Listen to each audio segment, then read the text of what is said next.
William Gargan stars as Barrie Craig, confidential investigator.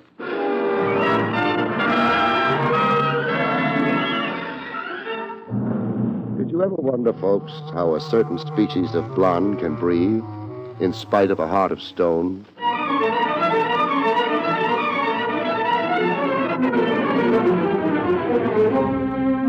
The National Broadcasting Company presents William Gargan in another transcribed drama of mystery and adventure with America's #1 detective, Barrie Craig, confidential investigator.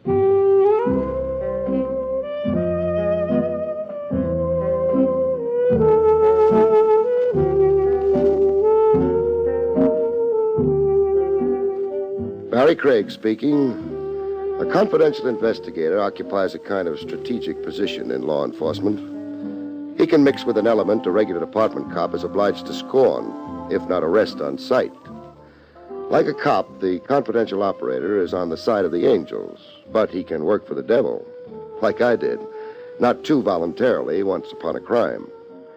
The case came at me in broad daylight at the foot of Father Duffy's statue on Broadway. The first I knew of it was a gun in my ribs. Freeze, Shamus, and don't let out a peep.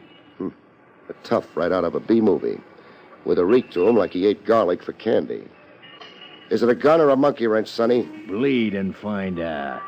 A line of dialogue like that you ought to copyright. Hey, you're talking yourself to death. Shut my mouth. See that car in the corner? The green and white job that reads PD? Not the police car, smart guy, the one behind it. Oh, the hot limousine. It ain't hot. It was bought legitimate. Pardon me. Go get into it. Times must be hard for you to get down to me. This isn't a snatch. Then what is it? You'll find out. In with you. Give her the gun, Needles. And off the big street, first turn you can make.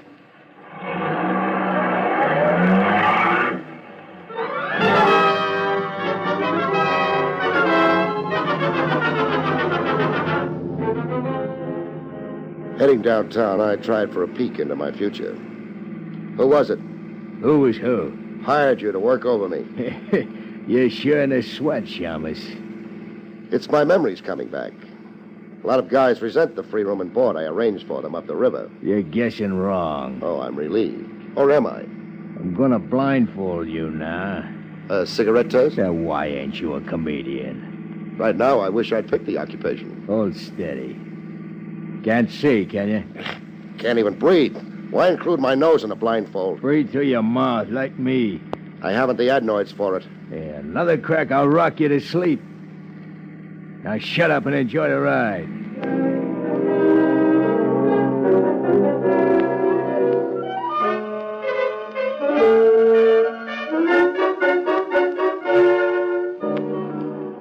I could guess our general destination by the odor. A New Yorker develops a nose for local geography. Front Street somewhere, off the East River. The Fulton Fish Market couldn't be too far away. You're going down cellar steps, so hold on to a rail. I've got the rail.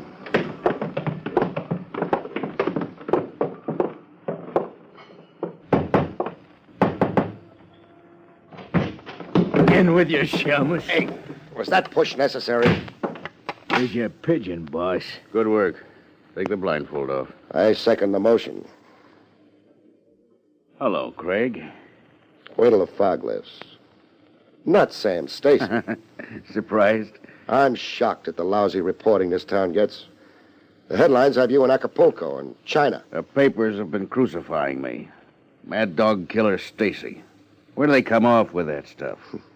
A guy named Crowley wasn't only dead.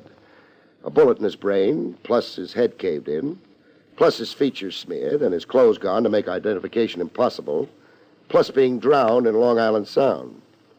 You put your heart in your work, Stacy. I didn't kill Crowley. Nobody will believe you. Sure, I'm a dog with a bad name. Grab Stacy, hang the frame on him. Okay. Start lying at me.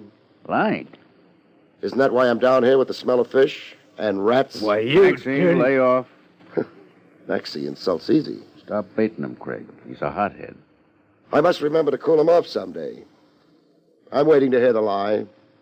There was bad blood between me and Crowley, sure. I never made a secret of it. Crowley began taking horse bets on my side of the street. Like a chump, I shut off my mouth publicly, where stoolies could pipe my remarks to the cops. Shut off your mouth about what you were going to do to Crowley. That's right. But you didn't.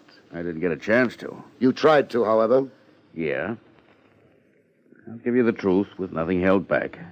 At your own risk. Under these circumstances, I don't regard it as confidential. The day before Crowley was fished out of the river, I trailed him to Obermeyer's boathouse over on the north shore of Long Island. But... What's the big but? Crowley shook me. I watched for him in my car off the pier, figuring he'd come walking right into my gun. He never came off the pier. He took off by motorboat. That's your story. It's the honest truth. Why are you crying at me? Get whoever beat me to Crowley. Get me in the clear. I'll pay you a fat fee. If you live. I'll live. I've got a hot flash for you. There's a shoot-to-kill order out for you. I'm in Acapulco, China. Only I know different now.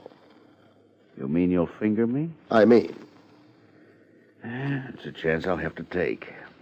The way it stacks, you're my only chance. Why not let me surrender you alive? No good. I'd hate myself in the hot seat. Maxie. Yeah, boss? Dump Craig somewhere. Crease him a little? A little. I can't risk you being able to pinpoint my hideout, Craig, if you decide against me. I've been hit on the head before. I don't want Craig injured, Maxie. Just like you say. A big break for you, Shummus.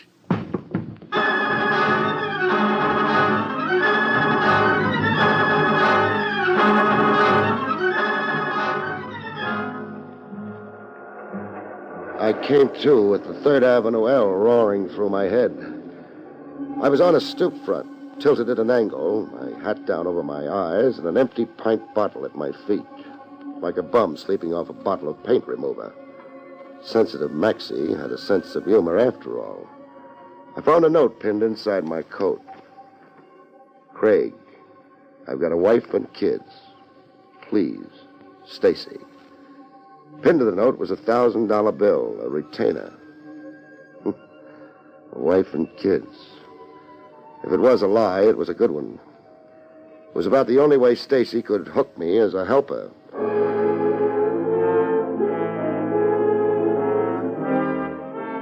Looking to hail a cruising cab, I got a first-hand view of Metropolitan Police efficiency. A familiar flavor that breathed so close it flicked lint off my trousers. Barrie Craig. Lieutenant Trav Rogers. Climb in. Must I? It's an order. Where are we going? To make a police entry that you've been recovered safe and sound. What's the gag? You tell me. You were reported as kidnapped 2 hours ago. Joke. I'm not in the habit of wasting official time on practical jokes.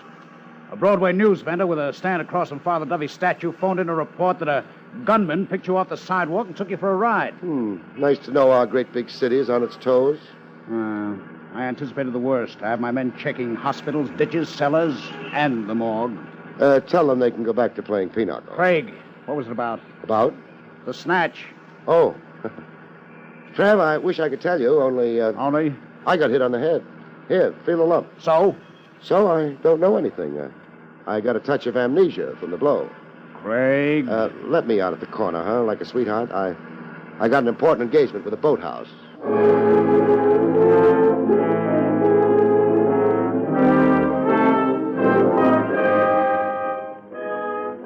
Obermeyer's boathouse looked like a wreck washed ashore by a hurricane. Scrap iron, old anchors, piles of rusted junk.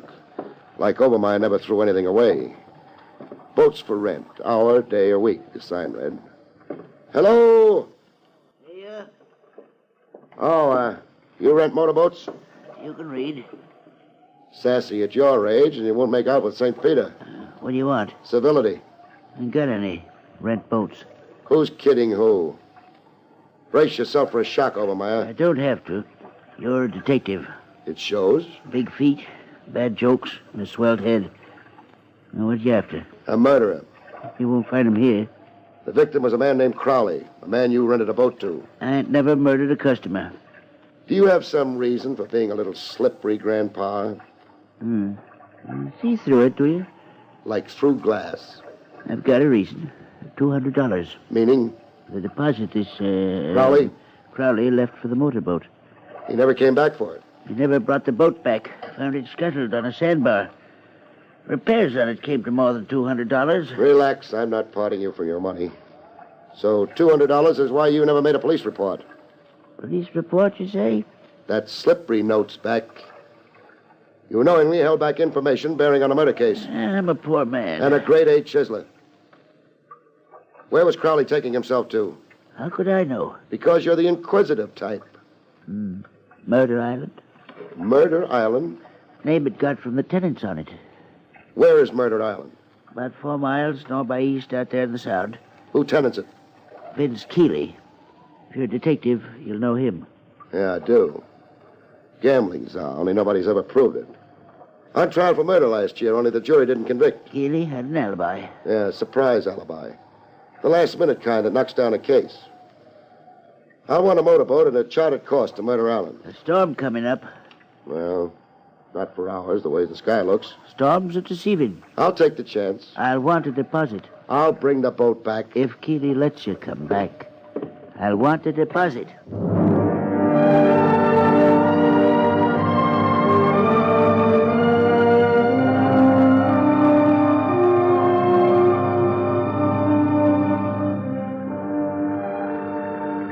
Storms were deceiving. The storm had come at me. Like Obermeyer had push-button control over storms and was having this laugh at me. Rain in buckets from overhead and the river splashing over me below. Faster than I could bail water. It was only minutes before I had to swim for it. What flashes through your head when you see death working you over? One measly thought playing over and over like a record stuck in a groove. Why did this have to happen to me? When there was no doubt about Obermeyer losing a boat to Davy Jones, I started the long swim.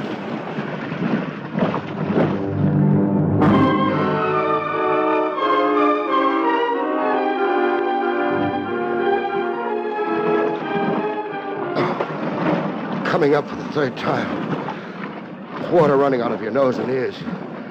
You get hallucinations. Pleasant ones. My hallucination was a sea nymph with the build of a channel swimmer. Looking at her face was like leafing through an old album. She was every lady I'd ever known, starting with my mother. Lie on your back. Give me your hand so I can pull you to shore. Give her my hand. Talking like my life was her special problem. Hold tight now. Hold tight. You obey. You let her take charge while you go to sleep.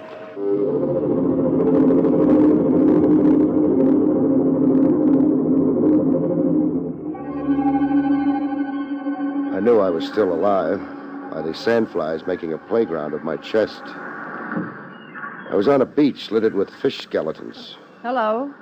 And a girl flopping beside me like a come-to-Bermuda poster of honeymooners. A girl with none of the faces in the old album. Flash storm capsized your boat. Yeah. Obermeyer worked that trick with push buttons. What'd you say? Never mind. You rescued me, huh? I saw you thrashing around like a dying fish 100 yards offshore. How come you were on hand to see me?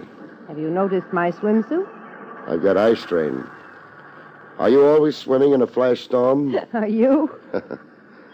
I'm Barrie Craig. The detective? Oh, I can't believe I'm that famous. You are along 52nd Street. 21 and Nightclub Row? I'm Rose Renee. The queen of burlesque? Oh, I can't believe I'm that famous. You are among connoisseurs. Exactly where are we? On Murder Island. Oh, you belong to it? I'm married to it. Married? Let me try to guess. Mrs. Vince Keeley. Play Hearts and Flowers, Maestro. It's as bad as that? It's a jail sentence. I'm a prisoner of love. Vince bought me, only he welched on the payment. He welched after I said I do. Why the frank talk? Well, I feel I broadcast. That's my nature. I'm cooped up on this crummy island so Vince won't have to fight off the boys giving me the eye. The only glad rags I get to wear is a swimsuit. So pick up and go. I'm allergic to morgues. Yeah. Murder is Vince's business, they say. That's no joke. Vince connived his way out of one murder rap last year with a phony alibi. Yeah, I remember the trial. Who was it again Vince was charged with knocking off? Dixie Dugan, his business partner. Oh, Slot machines, dice houses, stolen liquor. Dugan was fed up, about to confess all to the DA when he suddenly turned up dead. Vince served champagne that night to celebrate. Why are you telling me all this? On the hunch that it's case reopened, that you're here after Vince. You really want a divorce? Oh, any old way. Then tell me about a fellow named Crowley. Crowley was Vince's star witness last year. Crowley's alibi for Vince got Vince acquitted. Sister, your divorce is practically on the horizon if you come through with this next one. Did Crowley come here to Murder Island lately? Crowley was always coming to the island. He and Vince were squabbling all the time. What about? Hush money. I passed the time getting an earful of things. Crowley was putting the bite on Vince. Blackmail for his perjured testimony? I asked you. How about Sam Stacy? Never heard of him. Stacy's being accused of murdering Crowley. News to me. I'm shut off from the outside world. Look, I gotta go now before Vince sends out a searching party. Don't let on to Vince we met. Am I the dope to kill the golden goose?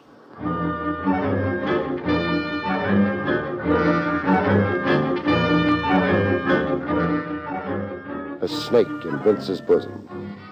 Boredom wasn't Rose's only motive for putting hubby on the spot. She had her eye on big dough and a high old life as a merry widow. Vince Keeley acted as outraged as a guy could get. Craig, you've got rocks in your head coming here to burn me. Let's confine the argument to Crowley. I haven't seen or heard of Crowley for over 6 months. Oh, no? No. Then how was the payoff worked? What payoff? The blackmail money to Crowley for the perjured alibi last year. Hey, you're asking for something. You hinting the river? Now, look, you got me all wrong. I made a shady buck once, sure. It's all behind me. I'm out of the rackets now, clean as a whistle, living respectably. Why, I'm even holed up on the island to keep out of trouble, to improve my mind and amount to something more than a mug. I can't cry. I don't have a handkerchief on me. Hey, look around you, Craig. All the books on them shelves. I promised myself I wouldn't get off this island until I read every one of them. Why, even take piano lessons. How about typewriter practice? I asked you to quit writing me. So you didn't murder Crowley to stop his blackmail? No. You also denied that he perjured for you once? I deny it, yeah. And Sam Stacy. Know him? Not familiarly. A punk bookie somewhere, isn't he? He is. They're pinning the Crowley rap on him. Well, it's nothing to me. We through? No. Who was your lawyer? George Brooks. Did Brooks defend you in that murder trial last year? Yeah. Now what are you up to? Just familiarizing myself with all the ramifications of your living. The coming genius like you with books and a piano. I might want to do a profile for the society pages. Craig, get out of here. Sure. But first I'm showing you this. A rod, huh? A rod. I'll take some killing before I'm killed. You're crazy. Prove it by ferrying me off the island. I lost my boat to a storm. I'll have you ferried off, but stay off.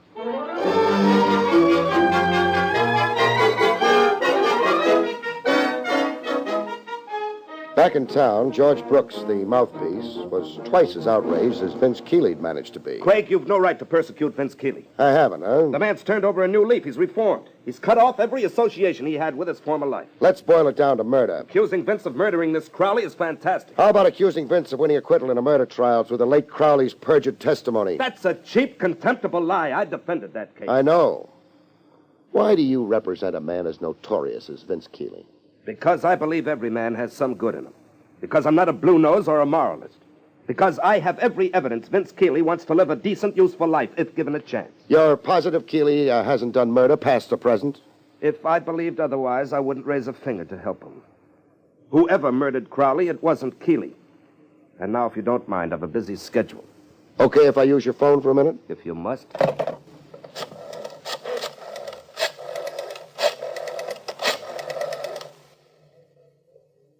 Barrie Craig speaking. Give me Lieutenant Trav Rogers. Craig, if you mean this as some psychological trick, it's utterly childish. Is that why you're beginning to perspire?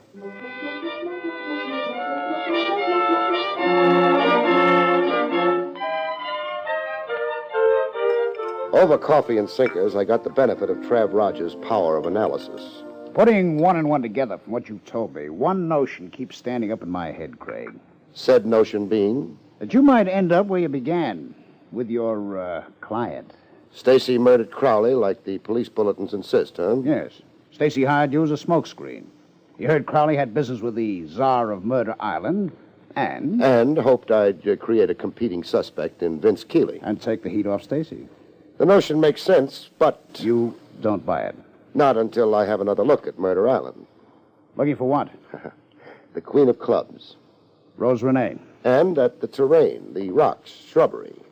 I'm curious about Crowley's missing clothes, his personal effects. Crowley's clothes? He wasn't wearing any when he came out of the river. You've got a point. Find any article of Crowley's on Murder Island, and you've made a liar out of Vince Keeley.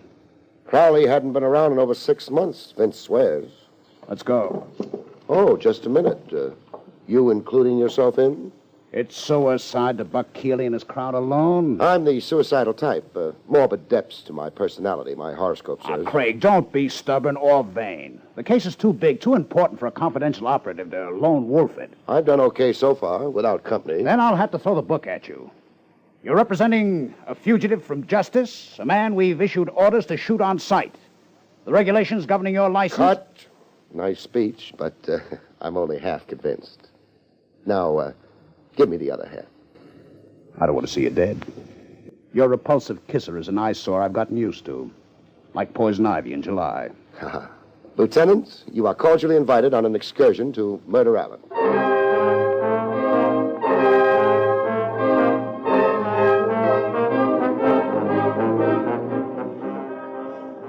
We combed every nook and crag of Murder Island, but no luck. My aching feet, Craig. I can make a surveyor's map of this rock pile from memory. So we drew a blank. Will that be your Queen of Clubs? It is. Barrie Craig. And friend? Lieutenant Trav Rogers. What have you got, a divining rod for locating me? I've been watching you for half an hour. You're wasting your time. Am I? You won't find Crowley's clothes. How do you know what we're searching for? Is that hard? It even occurred to me to look for them. How'd you make out? Ashes. Ashes? The clothes were burned. See that stone incinerator over there? Yes. That's where Vince burned them. Still punching for that divorce, huh? Lead me to the ashes.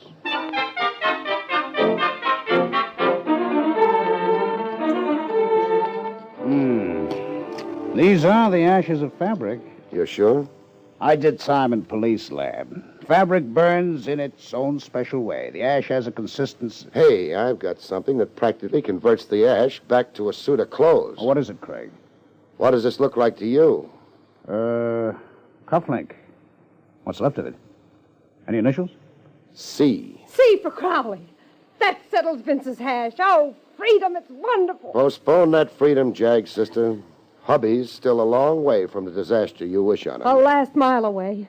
Vince knows your investigation's going to blow hot any minute. That's why he's got his mouthpiece here now. George Brooks is here? Yes, Vince couldn't get his lawyer here fast enough after you came calling. It's murder, and this time no phony alibi. I can go back to sleeping nights. I can breathe. I can live. You're putting on quite a show, Miss Renee. I don't make a mystery of my feelings. Lieutenant, I'm glad and I acted. Go rub that ash in Vince's face. Tell him what a homicidal maniac he is and put the handcuffs on him. Well, why don't you go?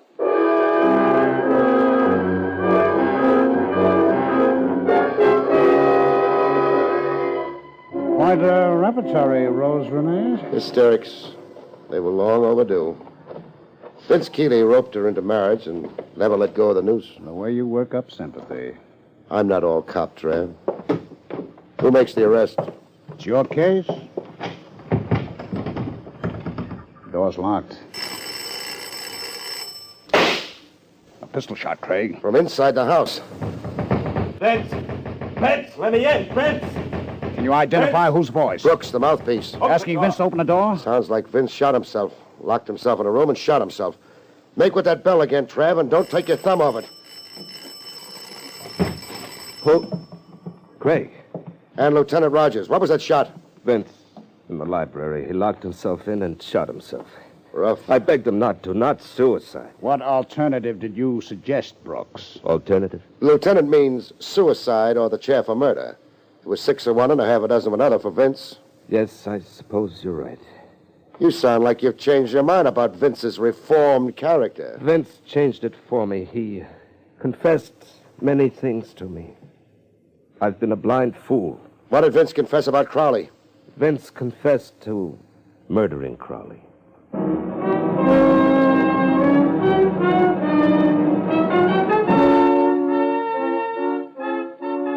In the library, Vince Keeley lay in peace with a look on his face that said he wasn't sorry to go. Queen of Clubs bawled like a baby. The senseless kind of tears women are famous for. While the mouthpiece, Brooks, beat his breast and put Vince's confession on the record. I've been duped, tricked, made the fool. Vince's confession, please. Vince had hired Crowley to perjure in the trial last year. Mind you now, I believed Vince innocent. Since then, blackmail with Crowley demanding heavier sums. On Crowley's threat to expose his perjury for Vince? Yes, of course, Lieutenant. Vince had to pay to prevent reopening of an old case. Crowley bled him white until... Until Vince murdered him and threw him into the river. Yes, that's it, substantially. Craig. What? Which of us tells him? It's still my case. You're under arrest, Brooks. Why, you're insane. Shut up and listen. Smoke rises to the ceiling and hangs there. You fired a phony shot in the outer hall when we rang the bell. You staged a fake suicide. You'd already killed Vince Keeley in here. Now, what possible motive would I have? You could be the big shot behind Vince's rackets. Vince had the low mentality of a racket boy, not a biggie. Crowley's threat against Vince threatened you even more. I won't stand for And this. you lie down for it. Get off the floor, Brooks, and listen to more. You also killed Crowley. Vince would be the world's prized chump to pay Crowley blackmail or even worry about Crowley. That's double jeopardy, Brooks. Crowley could confess perjury from now to doomsday. But no power on earth, no new evidence could force Vince to stand retrial for a murder he'd already stood trial for once and found acquittal. He's your prisoner, Trav. I'm turning him over to you.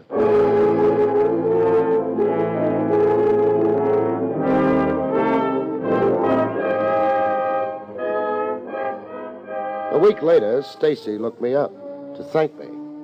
In a midtown Hofbrau where the Wiener Schnitzel made you hungry for ham and eggs. You took the curse off me, Craig. I'll never forget it. Mad dog killer. Those headlines gave me the willies. You're grateful, huh? I'm on bended knees. You can't reach for your wallet like that. Reach for my wallet? There was talk of a fat fee. Oh. I hate to do this to you, Craig. But the fact is... The fact is? I'm broke. Government's new bookie tax. I folded my tent. No bets, no horses. I'm down to driving a beer truck. For the wife and kids? That's another thing, Craig, I want to tell you about.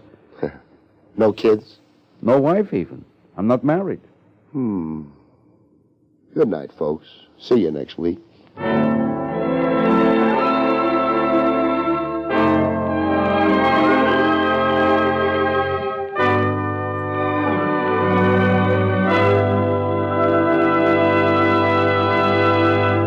You've been listening to William Gargan in another exciting transcribed mystery drama from the adventures of Barrie Craig, confidential investigator.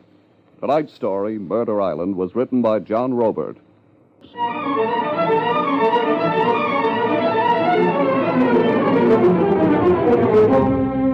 Featured in the role of Rose was Elspeth Eric. Barrie Craig, starring William Gargan, was under the direction of Hyman Brown. This is Don Pardo speaking.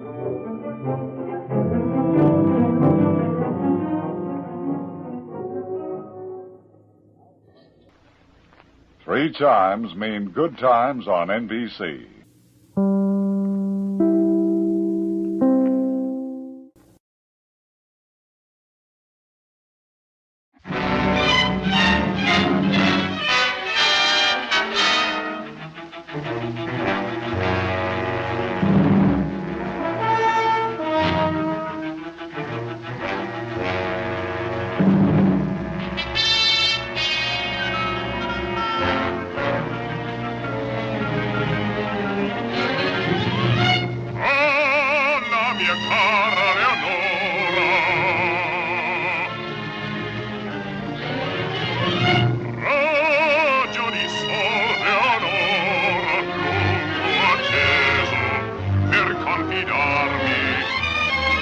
Solo con te, in su mio cor, Leonora.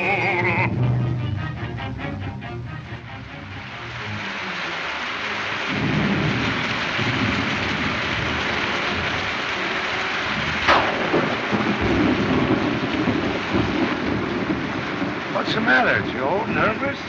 Oh, this job gives me gooseflesh. You're new here, but in a couple of months you'll get as jumpy as me. Say, I worked around sanitariums before. It's not so bad. I like the cuckoos myself. They're the same as anyone else, only they're smart enough to admit they're nuts. Look at him. That guy sings every night, and it's making me screwy. You ought to keep him out of that recreation room after hours. Who is he? Nobody knows, not even the guy himself. He was picked up on the streets. Amnesia case. And he went daffing. He's been here ever since. Come on, let's get a cup of coffee.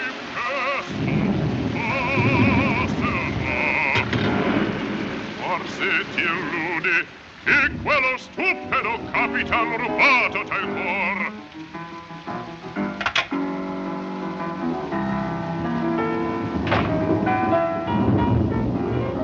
Io tu sarai, te l'impongo. Poi in un mio amor in odio cangerà. Il mio amor in odio cangerà. E sia ormarai.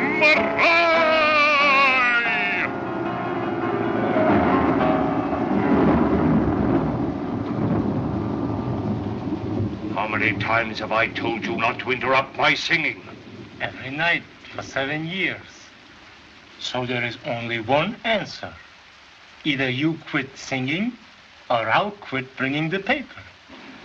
I don't know what you're talking about.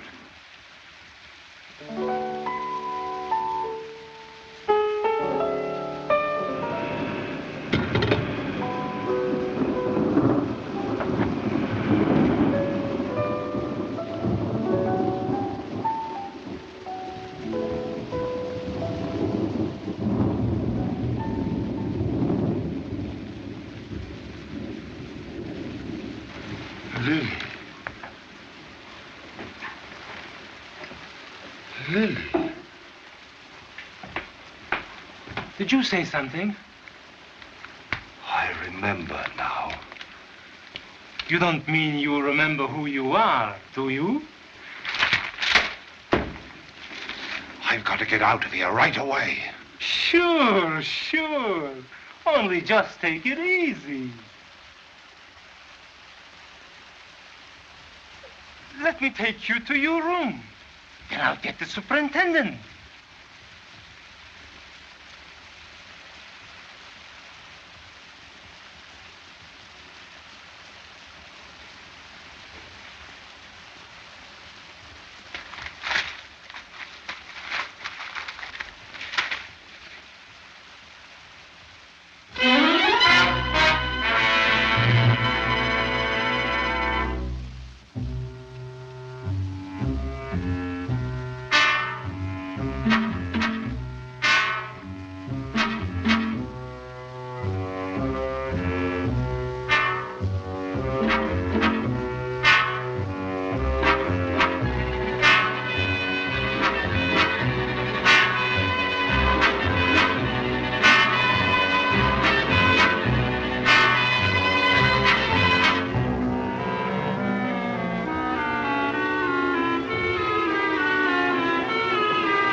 Car 17, car 17.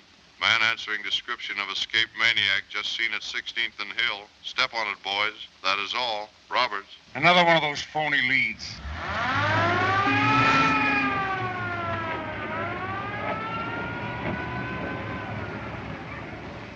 Our only clue, a torn newspaper containing 20 pages of news, of which any one item may have caused that man to become violent.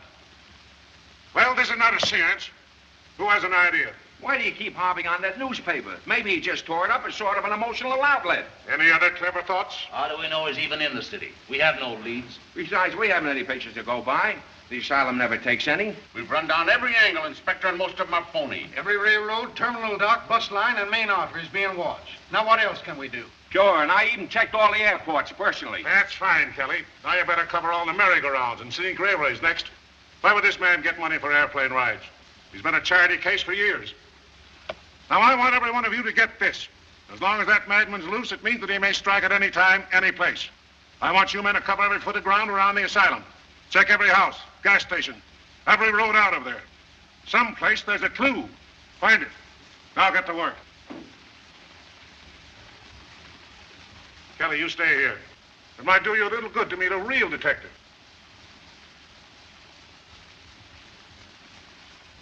Ask Mr. Chan to come in. Wait a minute. You haven't called Chop Suey in on the case, have you, Chief? No, but it's not a bad idea. And take your hat off. You can learn a little politeness from the Chinese, too. Thank you so much. The Honorable Father once say, politeness, golden key that open many doors. Right. Glad to see you, Charlie. I was hoping you'd drop in before you went away. Yes, work finished. Return to Honolulu by midnight boat. Can't be separated from that family of yours, eh? Become a habit. Like a murderer, always return to scene of crime. Sergeant Kelly. Salutations. So pleased.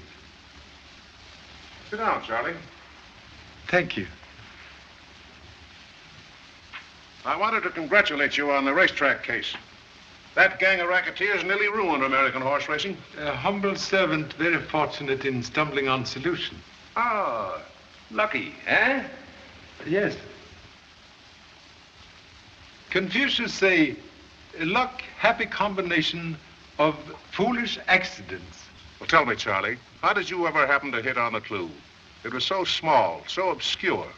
Small things sometimes tell large stories. For instance, very obvious here that many men indulge in nervous fit. Perhaps unfortunate assistant received dressing down on carpet? Say, how did you wise up to that? When policemen on small pay discard large cigar after 2 puffs, sure sign of distress. Also note cigarette dye in infancy. Yeah? Well, suppose you tell us what case we were being balled out on. That ought to be easy for him. Not difficult. Escaped maniac. Case number A469W. Morning press already informed me. Torn up paper, only clue. And there's the case number. Congratulations. But Charlie, do you think this paper may have any bearing on the case? Heel mark on face of beautiful lady, very significant. Ah, that nut just stepped on it on his way out. Note carefully. Heel on picture before paper torn. Sure sign, man know woman unpleasantly. You're right. It's deliberate mutilation. I tell you, the dame is cold turkey. I saw her at the Opera House yesterday, and she knows nothing about him. Yes? Madame Lily Rochelle to see you. Have her come in. Yes. Inspector Regan? Yes. I'm Madame Rochelle. This is Monsieur Borelli. Enchanté. How do you do? Sergeant Kelly, you know, and Mr. Chan. Mr. Chan? You here on the mainland? This is a delightful surprise. Plum tree blossom any time since I hear silver voice of Madame Lily in Honolulu. Thank you. Mr. Chan, I'm in frightful trouble. Someone has threatened my life. They're going to kill me. They? Who's they? My dear Inspector, Madame Rochelle expects you to find it out. Show him the card you have received. Someone sent me a huge basket of flowers at the theater today. This was attached to it. Won't you sit down, Madame Rochelle? Thank you.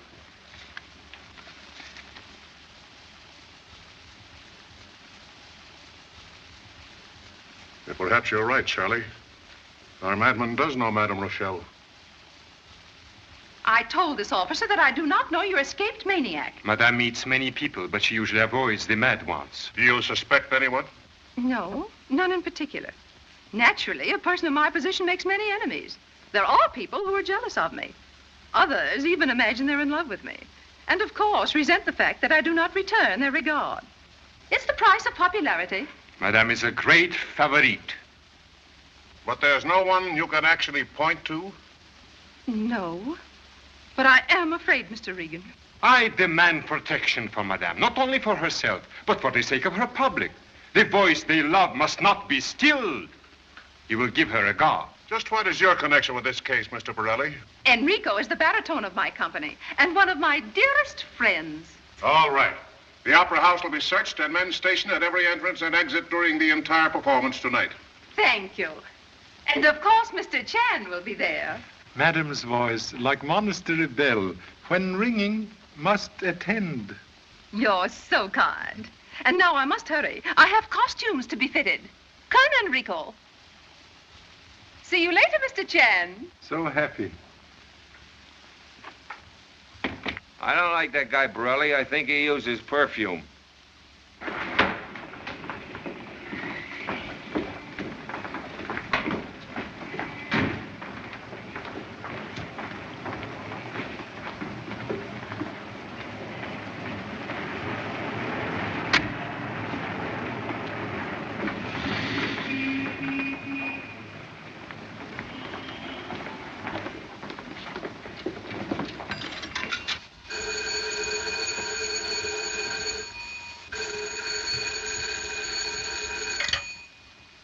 Hello? Yes, McGrath? What? My wife in Inspector Regan's office? That's right, Mr. Whitley. She just left here. And with Borelli again. Do you want me to go to the Opera House? No, it isn't necessary. I have other ideas.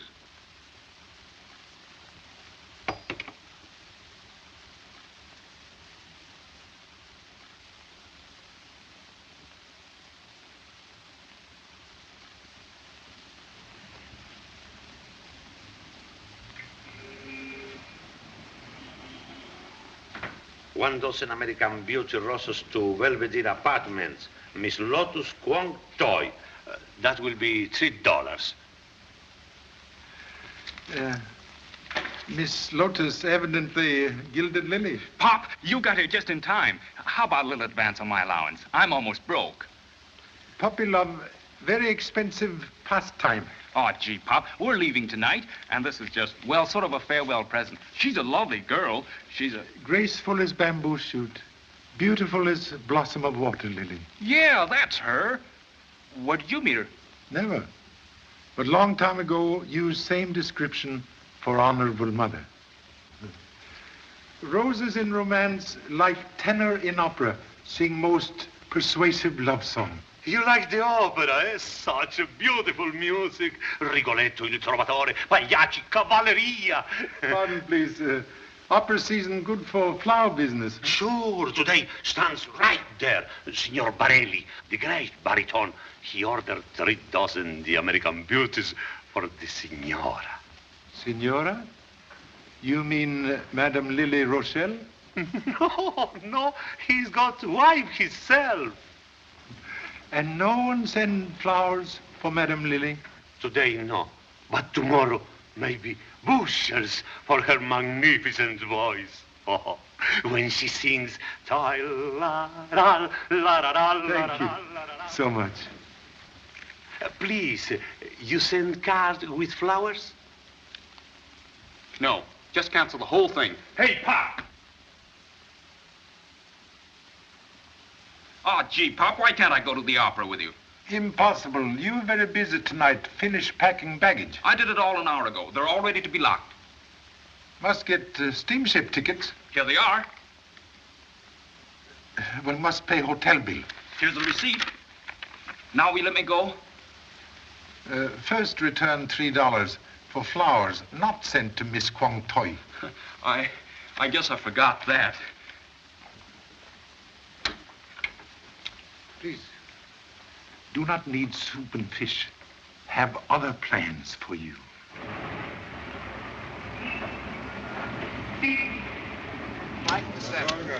Standing room only. Keep moving, please. Tickets, please. Have your tickets ready, please. Thank you. Tickets, please. I'm sorry, boys, but no reporters allowed in the theater tonight. I know, Pop. We're late. Traffic jam. I tell you, nobody can see Madame Rochelle tonight. Officer, this is a private matter, and it's important. Please let us in. Good evening, Madame Borelli. Pop, what time did my husband leave the theater this afternoon? Why, right after dress rehearsal. With Madame Rochelle? No, madam. He was alone. What's he paying you to lie? Why, madam.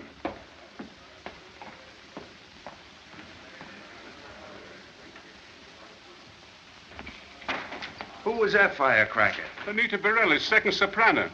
The wife of Borelli, our baritone. Kind of jealous, huh? Did you ever see a baritone you could trust?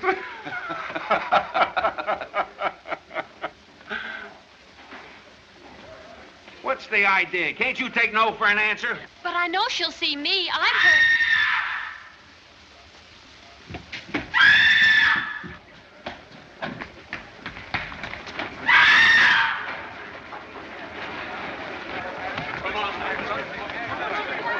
Please get her some water. Yes, ma'am. See, we were right. She saw him, too. Saw what? A strange man hiding in here among the costumes. I was working on Madame Lily's dress. I went over in that corner for some lace. There he was standing, staring at me. Did you see him? No, Agnes screamed and I ran to her. No one else was in sight. What this guy look like? All I could see were his eyes. They were horrible. Take a look around, boys, and this time find him. Did you see anybody? No, I didn't. Oh, maybe she just imagined it. Oh, no, I didn't. I saw him all right. Now, just leave it to us, sister. We'll take care of everything.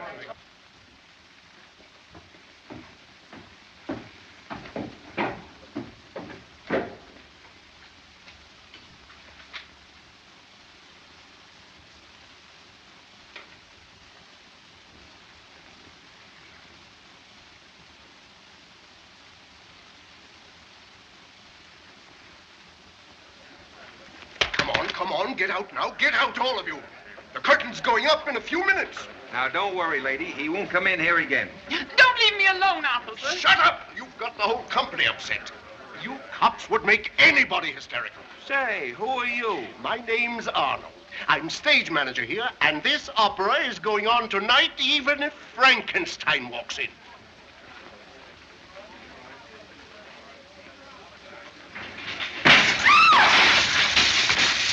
That's him again.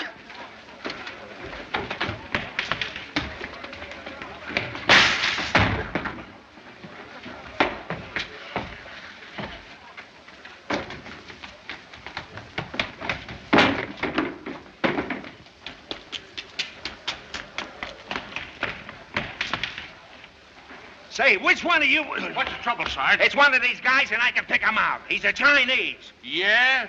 Well, line up here.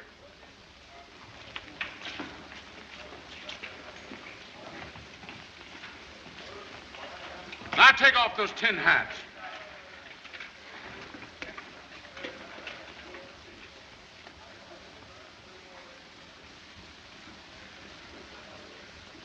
They're all Chinese.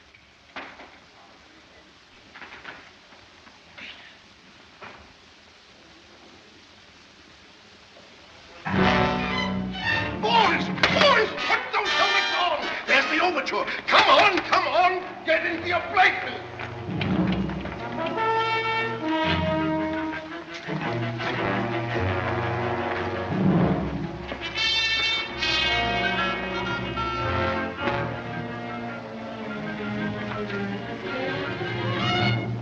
Just a minute, you two.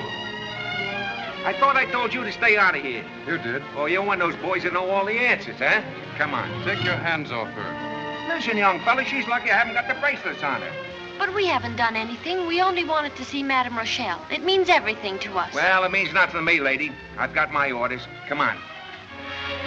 Now, I don't know how you got in, but this is the way out. Why don't you let us explain? Please. Officer, take him out of here. And if I see you again tonight, you'll be doing your explaining to a judge. This place is driving me screwy. Where's Regan and his pal, Egg Foo Young? Here, please. I'm sure glad to see you, Chief. What's the trouble? Well, in the first place, it was... I have already heard of ghostly visitor from man who would tend dog. Oh. Have you searched the entire house? We've been over this joint so many times, I could tear it down and build it over again without misplacing a brick. Perhaps may be called on to do same. Suppose we start systematic investigation. Look here, Wheatley. You can't talk to me that way. Barelli, I've warned you before to keep away from my wife. This is the last time. But perhaps I'll Lily... see you about this later. Now, get out. I want to talk to you.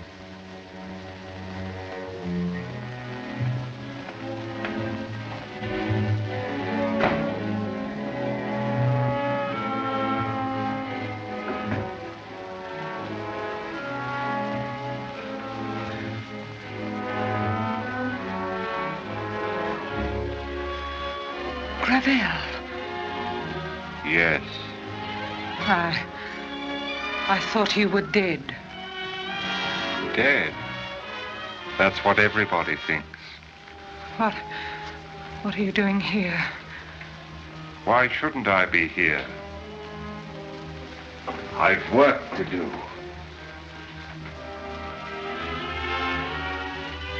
Gravel sings tonight. Don't move another step. You want to tell them that I'm here, but nothing can stop Gravel from singing tonight.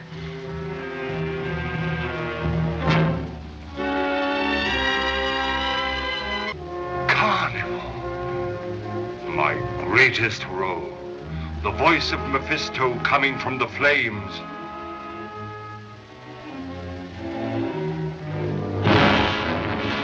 Flames. That was it.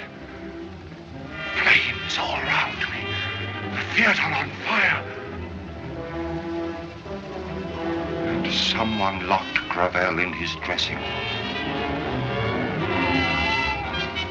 Who? You know. Tell me. Anita? Anita? If you tell them that I've come back, No, I won't.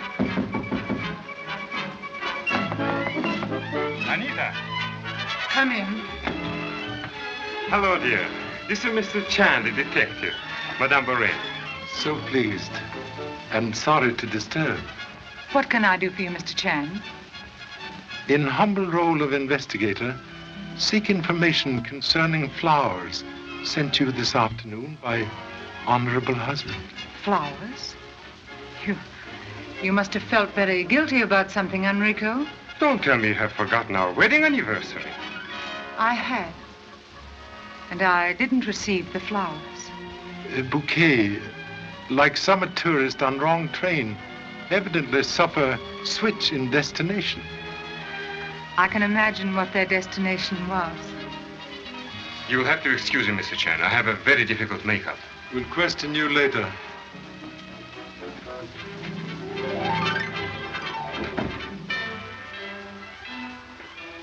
What's all this about? Most mysterious. Someone sent your bouquet to Madame Lily with threat of death. With a death threat? You suspect enemy who might do same? No, but whoever it was must have had good reasons. Evidently do not waste love on Madame Rochelle. Why should I? She's done everything to humiliate me, even to stealing my husband. The entire company knows it and laughs at me. So sorry. Disloyalty of a husband, sometime ample provocation for revenge. But I didn't send that note, if that's what you mean. The flowers were never in my room. Contradiction, please. What are you doing?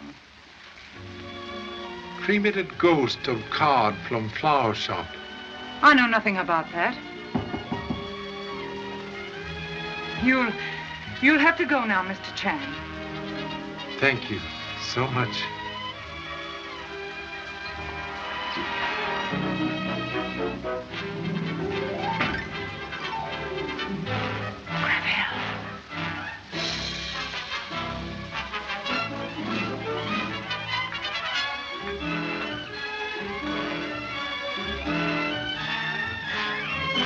Do you believe her story?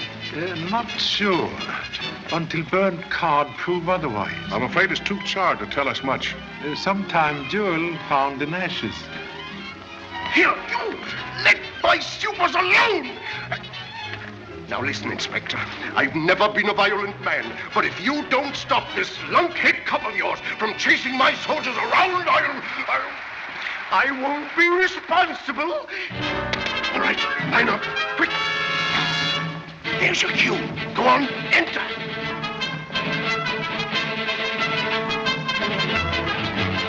There's the Chinese mug I've been looking for. Kelly.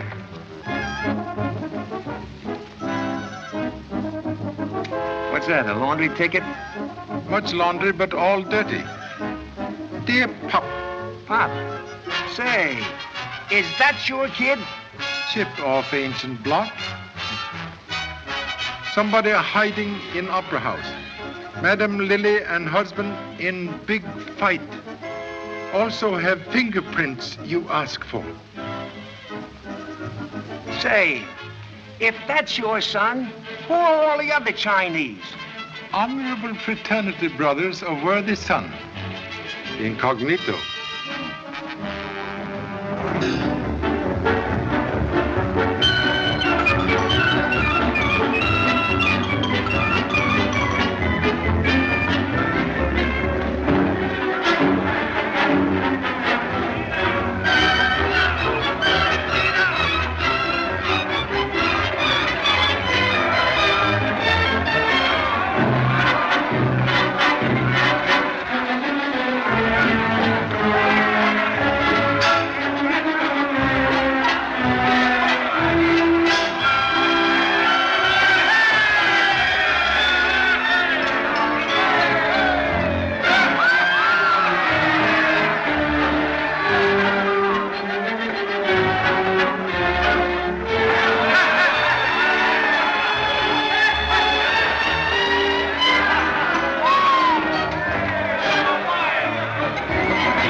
Hydrochloric acid, please.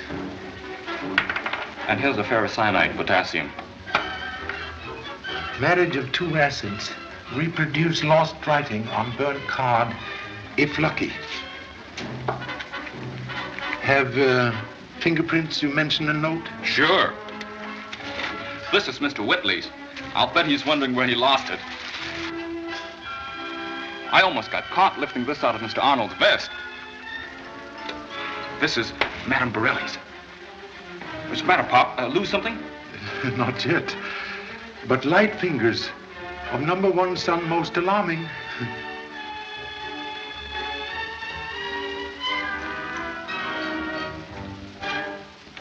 Gee, Pop, we've got it. This proves the flowers were in Madame Borelli's dressing room. Madame Borelli's fingerprint, please.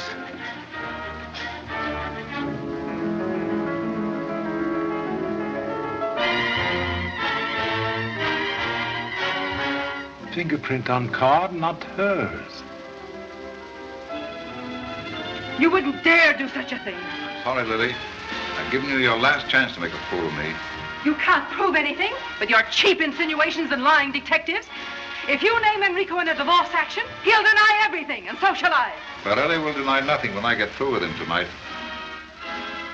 Tonight? What are you going to do? Madame Rochelle, 2 minutes, please. All right. I must go. I'll wait.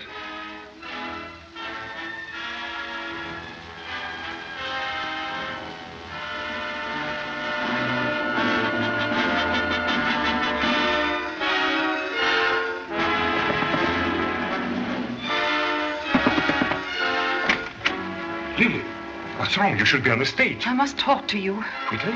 Madame Rochelle! For the sake of Puccini, Verdi, Wagner, and me, get on that stage! I'll see you after the first act.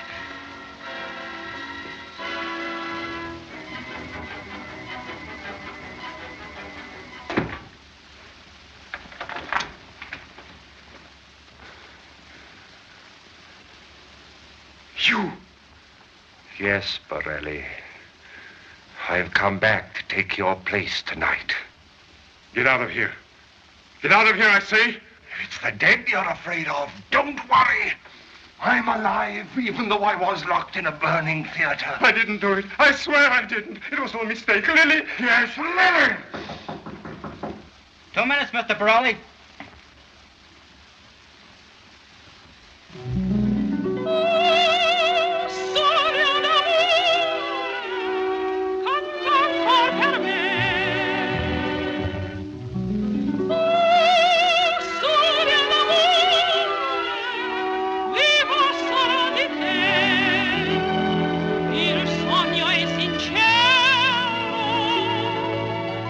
Insieme ai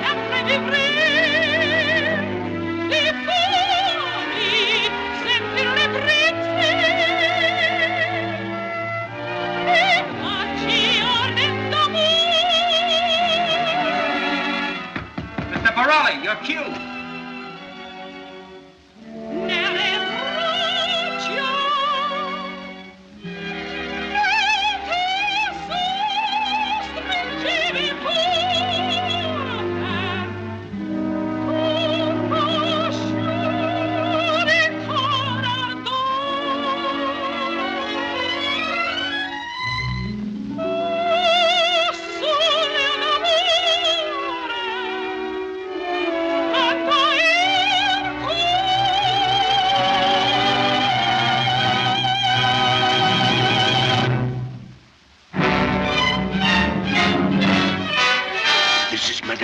Great scene with Mephisto. He joins her in a duet. She refuses his love and he stabs her.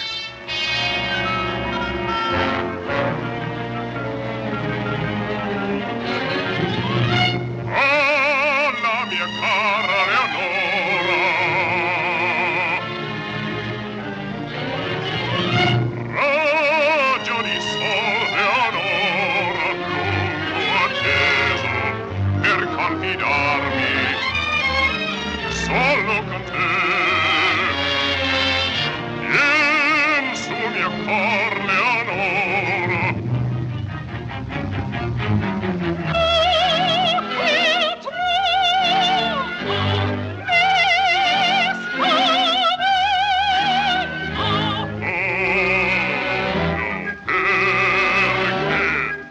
Strange, I never heard that quality in Borelli's voice before. It's great. Hey, Charlie?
Lily! Mr. Arnold! Someone bring me a chair, quick. What happened? What's the matter? Something's wrong. What's happened? I don't know, but she must have been unconscious when I picked her up on stage. I'll bet Borelli had something to do with this. Hey, you! Come on, boys.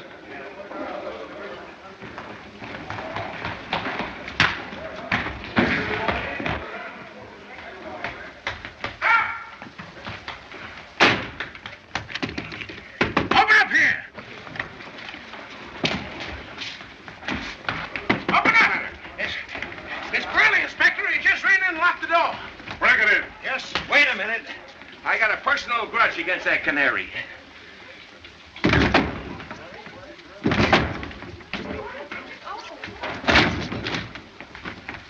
Borelli.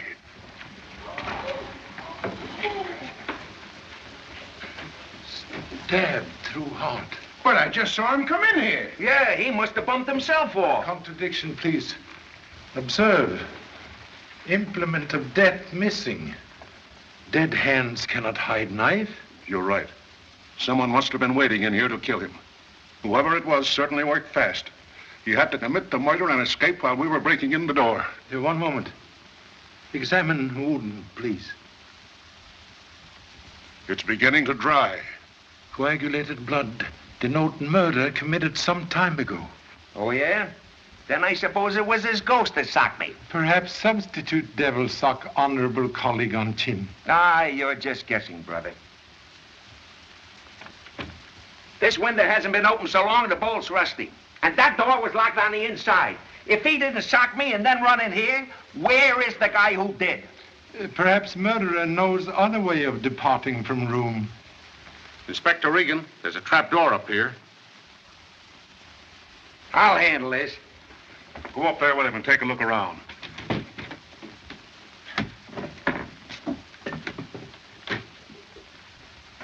Healy, get the coroner down here and tell the boys to keep their eyes open. Yes, sir. All right, folks, back up. Out of the way. Out of the way. Wait a minute, lady. You can't go in there. Let me into him. He's my husband. Oh, Enrico. Oh.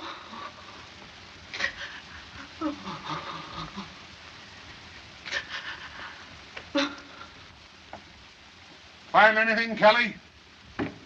Nothing yet, Chief.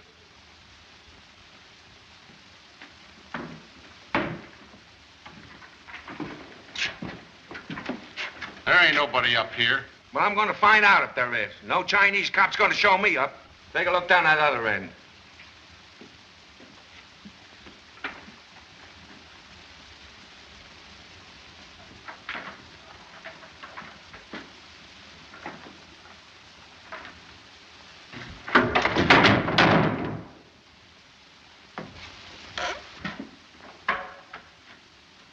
Come out of there.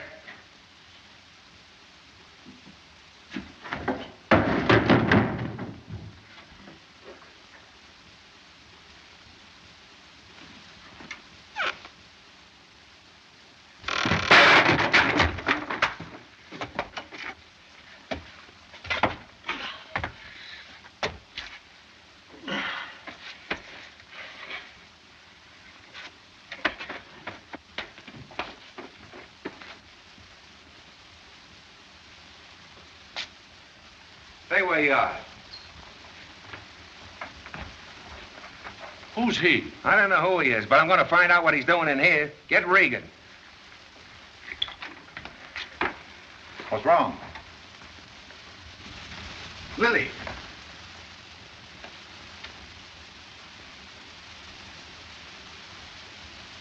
She's dead. What's the trouble? Murder. And here's your man. That's a lie. I came in here and I found him standing over the lady with blood on his hands. There's a dame with him, too. She must be around someplace. Go and get her. Keep your eye on him, Dugan.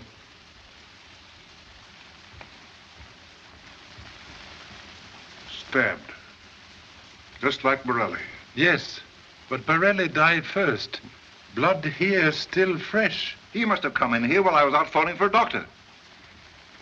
You leave Madame Lily alone? Why not? She was supposed to have police protection, wasn't she? It's your negligence that is responsible for my wife's death. That's enough, Whitley. Please. Mr. Whitley is right. Humility only defends against rightful blame. Here's the knife. He must have put it there. I never saw that knife before. Whoever commit crime, safe for a moment. What do you mean? By handling knife, you have covered fingerprints of murder. Come on, everybody, into your second act costumes. Well, come on, hurry up. Hurry up, all of you. Are the understudies ready? Yes, sir. We're not going on, Mr. Arnold. Not with a madman loose in the house. Well, 2 people have been killed already. Any one of us may be next.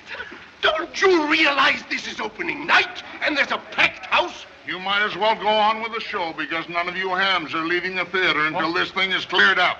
This is Come on now.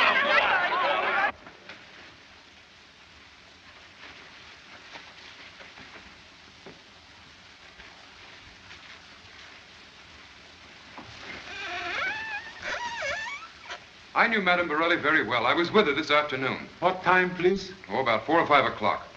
He's lying. At 4:30, my wife was in Inspector Regan's office. Pardon, please. How you know that? Why, Lily told me, of course. You knew Madame Lily received threat of death this afternoon? Certainly not. What did you think she was doing in my office? Why, she told me she'd missed a piece of jewelry from her dressing room. Be so kind to explain what happened when you carry Madame Lily into dressing room. I laid her down on the chaise longue. Then I sent Madame Borelli to get some smelling salts. While you remain alone with Madame Lily? Yes, but I immediately went out to call a doctor. So sorry to trouble. That's quite all right, Mr. Chan. When you returned to dressing room, what happened? I didn't return. On my way back, I was told my husband was dead. No longer necessary to remain. Thank you so much. What's the use of all this questioning? Here's the man you want. I demand his arrest. Please. Voice from back seat. Sometime very disconcerting to driver.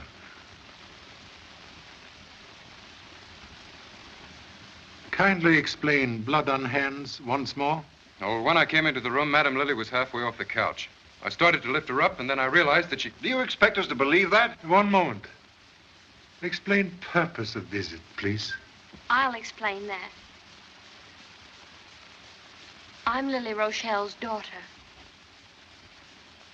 That's the most ridiculous yarn I've ever heard. My wife had no daughter. She'd never even been married before. That isn't true. My mother never acknowledged me openly. Ever since I can remember, I've been kept hidden away in boarding schools. Even when I grew up, it was always the same. She was afraid a grown daughter would hurt her career. I tried to be close to her, but she wouldn't let me. And now it's too late.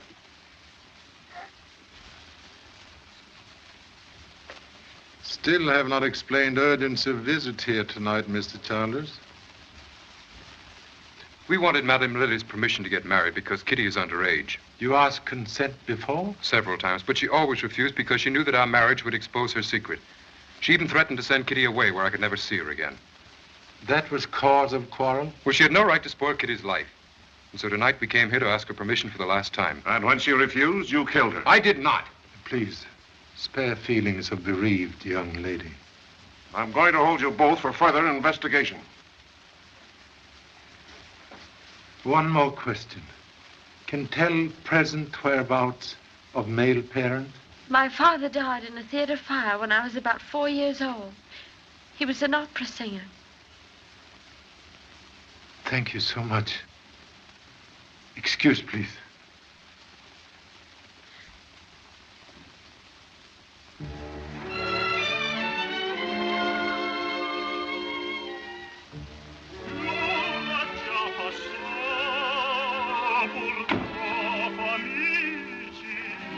Nothing up here.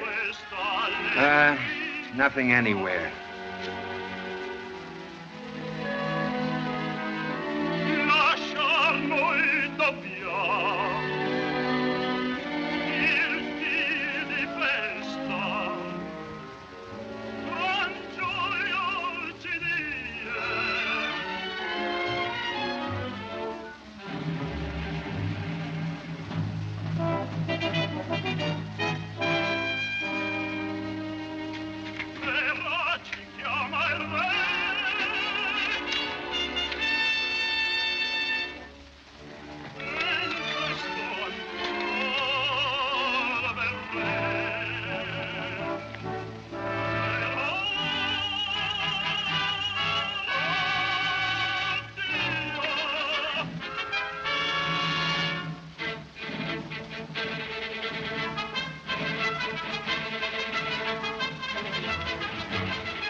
Stand around that stage like a herd of seals waiting for mackerel. All right, now you do it. Left, right, go.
This proves that whoever took Borelli's place committed the murder.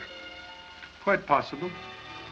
Gee, what about Mr. Whitley and Madame Borelli? They had reason enough to do it.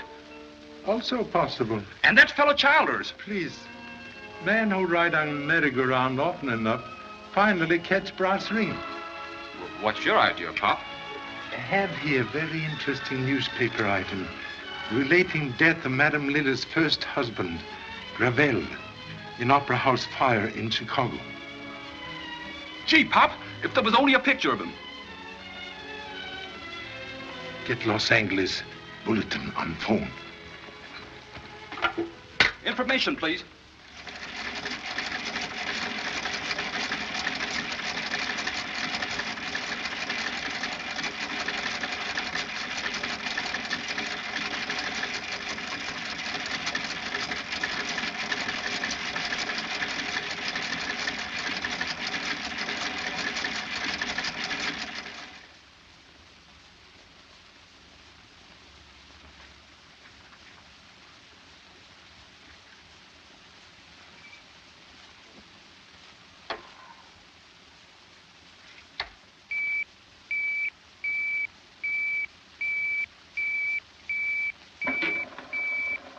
Hello, Hudson. Smitty, Chicago Sun speaking. The Gravel picture is coming through. Okay, Smitty, we're standing by. It'll only be a minute now, Mr. Chan, while they regulate the speed so that the roller holding the picture in Chicago is revolving at the same rate as the roller holding the negative in this cylinder. Here it comes. The two machines are now locked together as one. A small light is traveling over the picture in Chicago. It's an electric eye that tells this electric eye over the wire what it sees. Then this electric eye prints on the negative in this cylinder in black and white what it sees in Chicago. I'll have it developed immediately, Mr. Chan.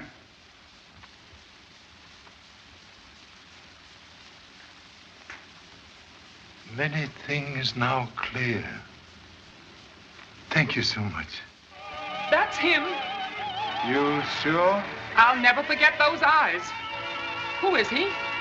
For present, Mr. X.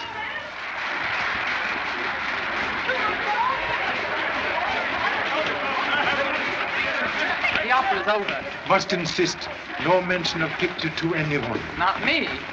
Here, Agnes, take this stuff. I'm glad to get out of here. You and me both. I've never had such a night in my life. Now must work fast. Have only 30 short minutes to track murder. Why 30 minutes? Must catch boat for Honolulu. Please stop worrying, dear. I can't help it, Phil. I can't help feeling that our coming here tonight had something to do with it. How could it? I don't know. But that detective sensed it, too. That's why he accused you. I'm not worried, honey. Everything's going to be all right. And, young lady, I'm taking on a new job today. Trying to make you happy. That's better. You're going to keep on smiling, too. I'm going to make you forget there ever was such a thing as trouble. Inspector Regan wants to see you, Childers. Phil. I won't be long, honey.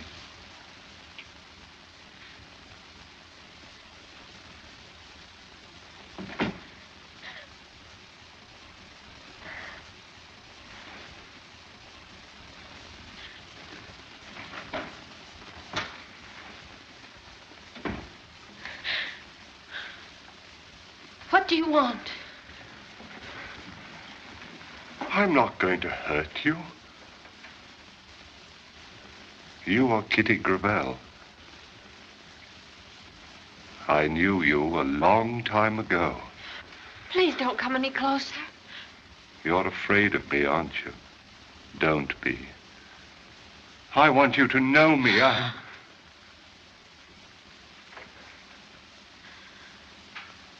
Sit down. Please.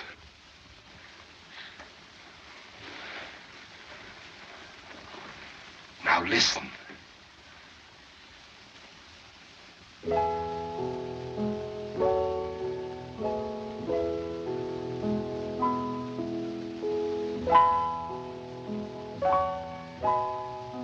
Don't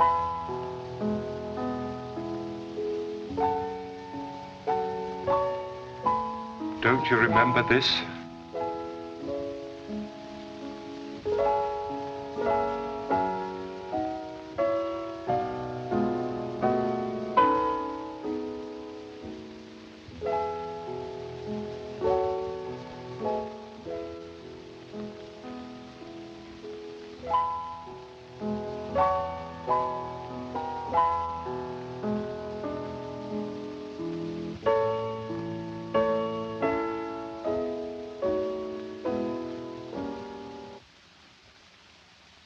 It means nothing to you.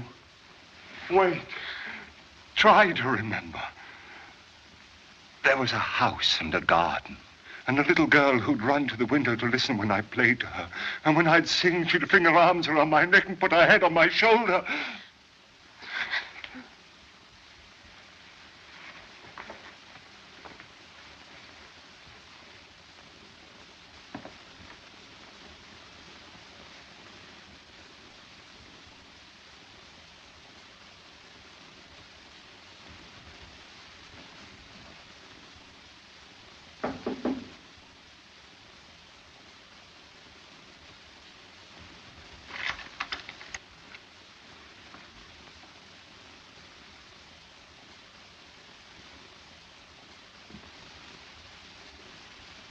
If you touch her, I'll kill you.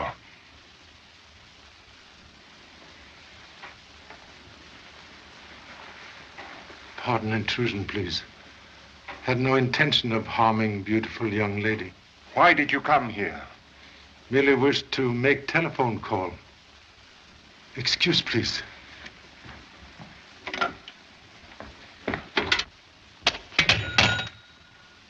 You're lying. You're one of the police who are after me tonight. You wanted to trap me, but I was too clever for you. You thought Gravel was a fool. That's what Lilly and Borelli thought when they locked me in a burning theater. But I got out, and now they're dead.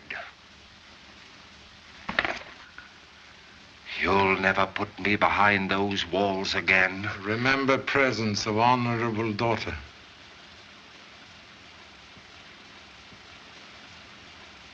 She didn't know me. She's afraid of me. She thinks I'm mad.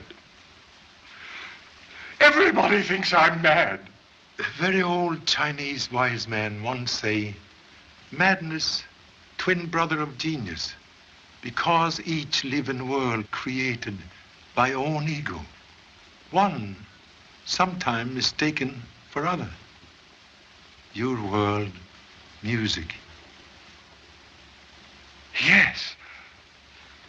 I live in a world of music. Symphonies, operas, great audiences. I sing to their applause. Much applause tonight after beautiful aria. Always. Would grant privilege of hearing magnificent voice again? You mean tonight? Here? Yes. We'll have stage ready and orchestra waiting.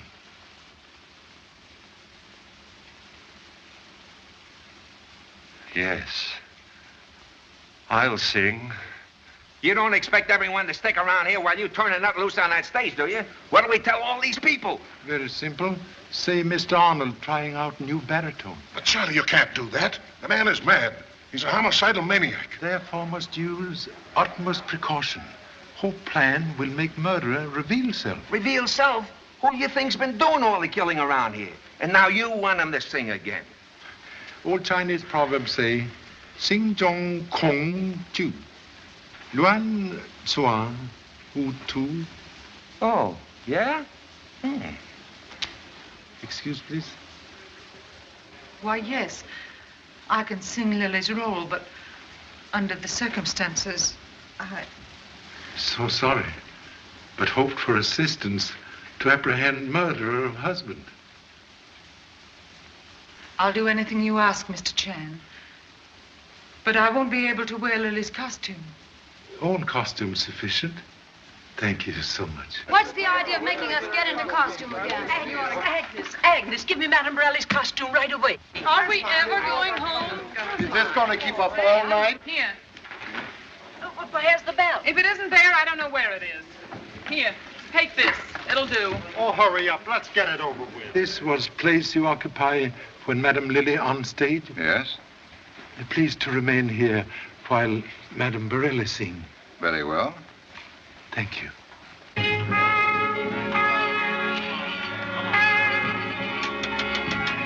If that Chinese dick knows where he is, why don't we grab him and haul him down to headquarters? Unwise officer who eat apple not yet ripe get official tummy ache. The commissioner will certainly make the fur fly if anything goes wrong.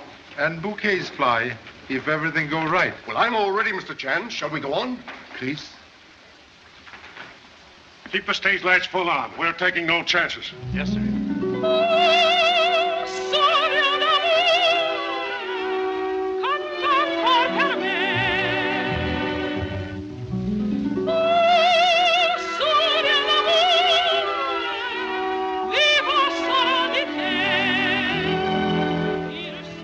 If he makes one missed move,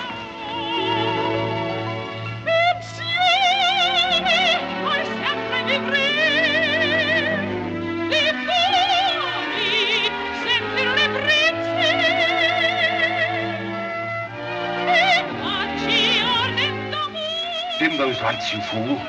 Scene is played in shadows.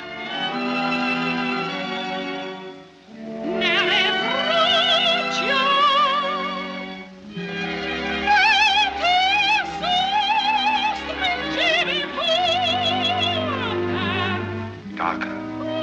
Darker.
I knew he was hiding in the theater.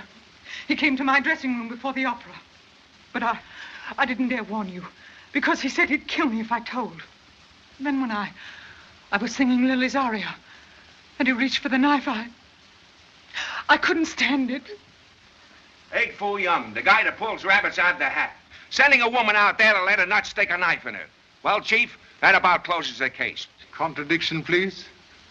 Case still wide open, like swinging gate. What do you mean? Gravel, not murderer. Not Gravel? Excuse, please. Will demonstrate hypothesis. What? Word of Greek derivation. Hypo meaning... Hypo. Ha! I get it. He's hitting the pipe again. Go on, Charlie. Knife worn by Gravel. Observe. Coating of oil. Used by property department to preserve blade from rust, still intact. So what? Prove most elemental fact in deduction. Could not have been used for murder. Of course he didn't use his own knife. He used Borelli's. Beg to differ. Knife used to murder Borelli. Later used to kill Madame Lily. If Gravel guilty, must have had both knives on person while singing aria. Previous examination of costume disclosed no telltale bloodstains. Also, madman would not use Borelli's knife, having one in his own scabbard. He was crazy, wasn't he? But method devised by real murderer, born in rational mind. Used presence of maniac in theater as perfect alibi to cover own guilt. Concealed murder knife after first crime, fearing fingerprints. Later, frightened by immediate arrival of police after second crime, was forced to hide same in bouquet of flowers. Unfortunately, fingerprints obliterated by Mr. Whitley. Do you mean to insinuate that... Pardon, please. Have special insinuation for your honorable attention. Can explain presence of your fingerprints on ghost of card from flower shop found in Madame Borelli's dressing room? My fingerprints? That's impossible. Fact most definitely established by comparison with those found on your cigarette case. What about it, Whitley? I can explain that, Inspector. I knew Borelli had sent flowers to the theater this afternoon. I suspected they were for my wife. I came here to see the card. Then sent same flowers to wife with threat of death? Yes. But I swear I never intended. I only wanted to frighten her away from Borelli. You know Gravel? I never heard of him. You state complete truth about position and wings during entire aria? Yes, and I can prove it. Madame Borelli saw me standing there. Will corroborate, please? Why, I don't know. As I came off the stage, I was so terrified at the thought of Gravel being loose in the theater. I hurried to my dressing room and locked myself in. But you must have seen me. You were standing in the wings, only a few feet away from me. Why, yes. I saw you there, Madame Borelli. You left just after Mephisto began his aria. Thank you so much.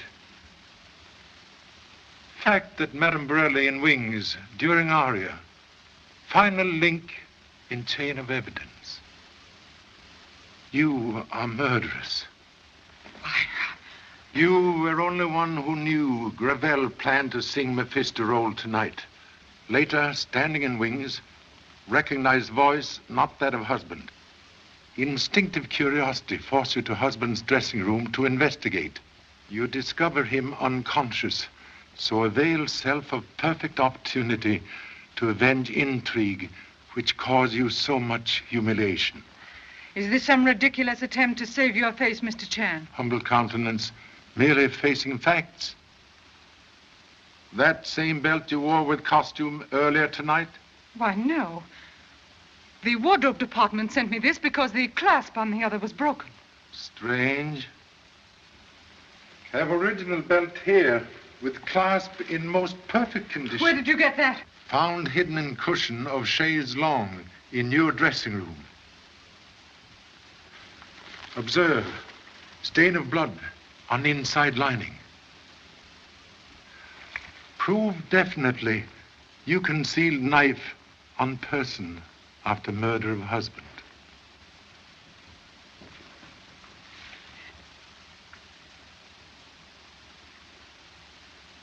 You're right. And I used it on Lily when I came back with the smelling salts and found her alone. You knew what was going on, but you weren't man enough to do anything about it. That's all. I'm ready, Inspector. May I see you, Mr. Regan? Certainly.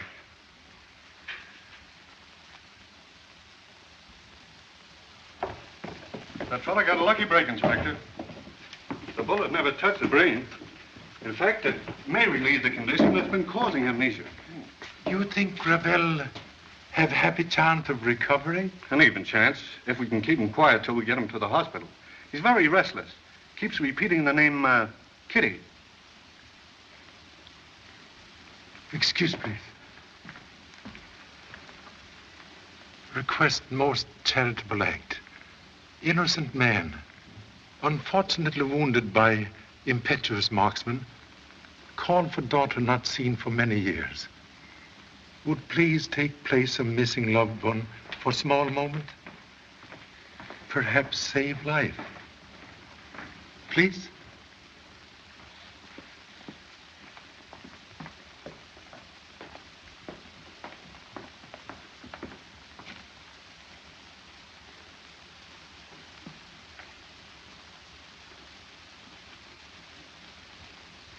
Much better if relationship not known until recovery is certain. Well, Charlie, all I can say is that you have Very certainly... lucky in finding a solution. Proving, as said before, luck, happy combination of foolish accidents. You're all right. Just like chop suey. A mystery, but a swell dish. Thank you so much. By the way, Charlie, I didn't quite catch that Chinese lingo you sprung on us just before you asked Madame Borelli to sing. Ancient proverb meaning when fear attacked brain, tongue waved distress signal. I get it. You made her sing with Gravel just to scare in the talking. Yes, you catch quickly. Sure. Hey, Pop! Pop, I found Madame Borelli's smelling salts in Madame Lily's room. This proves that she... Excellent clue, but like last rose of summer, bloom too late. Also fear too late for boat to Honolulu. Not if we can help it. I'll hold that boat if I have to lock the captain in his own brig.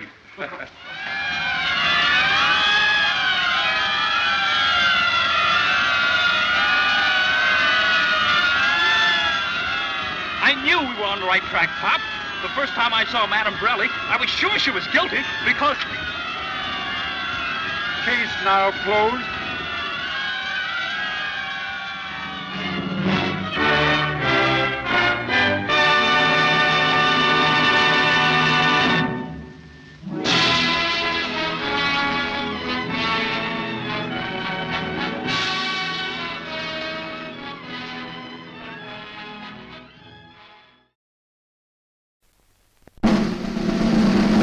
Here's the way we quench our thirst, quench our thirst, quench our thirst. Here's the way we quench our thirst. At the refreshment counter, now's the time to yum, yum, yum, yum, yum, yum, yum, yum, yum. Now's the time to yum, yum, yum. At the refreshment counter, popcorn, drinks, and candy too, candy too, candy too. Popcorn, drinks, and candy too. At the refreshment counter, at the refreshment counter, at the refreshment counter. Man's best friend. Make some of man's best pictures. Appealing snapshots, beautiful color slides, lively home movies. Your dog has a personality all his own, so you don't need trick shots or dog show poses. Just watch him quietly. Keep your camera ready, and you'll get the kind of picture only you can take. If you can, have a helper who knows your dog. Then, as he talks quietly to your dog, you'll get the kind of alert expression you've been waiting for. A favorite ball or bone is almost sure to bring you an appealing pose like this. And don't forget his friends or acquaintances. And remember, they all look best before a simple background. Of course, you'll want to do as all professionals do and take several shots of every situation. That way, you'll be sure to get pictures you'll enjoy over and over again. And whether you make snapshots, color slides, or home movies, always use dependable Kodak film, the film in the familiar yellow box.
wife and I found him lying dead in the yew alley, face downward.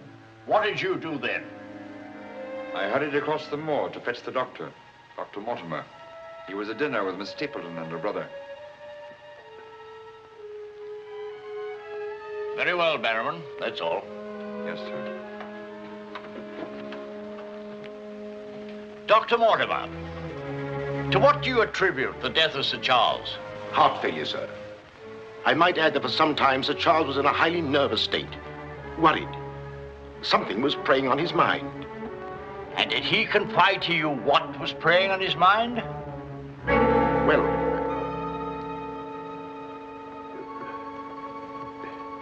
no. Well, then what about those footprints, Mortimer?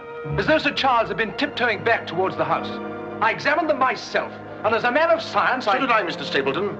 More likely Sir Charles was running. Running? Running from what? If you please, gentlemen, one at a time. Why don't you tell the truth, all of you? Tell all you know. Silence, Mr. Franklin. You've already testified you were not there and know nothing whatever of this matter. Nevertheless, I insist he was murdered. Murdered, I tell you. That will do, sir, that will do. There were no marks on the body of any kind, Dr. Mortimer? None. Then, as his physician, what would you say was the cause of Sir Charles's death? Most emphatically a heart failure, sir. Such, then, gentlemen, is the verdict of this coroner's court. Call it what you like. Sir Charles was murdered. There's more than one person in this room knows I speak the truth.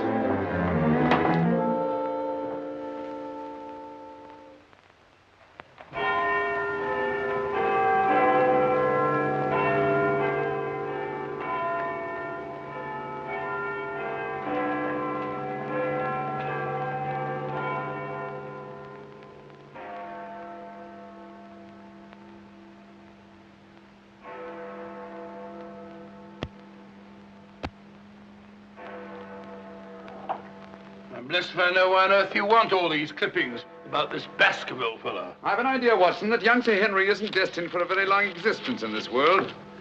What? My conjecture is that he'll be murdered. Murdered? It'll be very interesting to see if my deductions are accurate. Oh, Mr. Holmes, while you were out, a gentleman called to see you and left this. He asked you to give it to me? Oh, no, sir. He just left it by mistake, I imagine. Uh-huh. Dr. Mortimer? He didn't leave his name, sir. No, it's here on the stick, Mrs. Hudson. Oh, is it? I didn't notice. Do you know any Dr. Mortimer, Watson? Huh? What did he want? He didn't say, sir. What do you make of it, Watson? Why should I make anything of it? The fellow came to see you. Ah, but what kind of a fellow? Let me hear you reconstruct him from his walking stick by our usual method of elementary observation. Well, I should say that Dr. Mortimer is a successful man, well esteemed. Good. Excellent. I should say that he does a great deal of his visiting on foot, because the iron ferrule is worn down. Perfectly sound. Let's have a look at this inscription.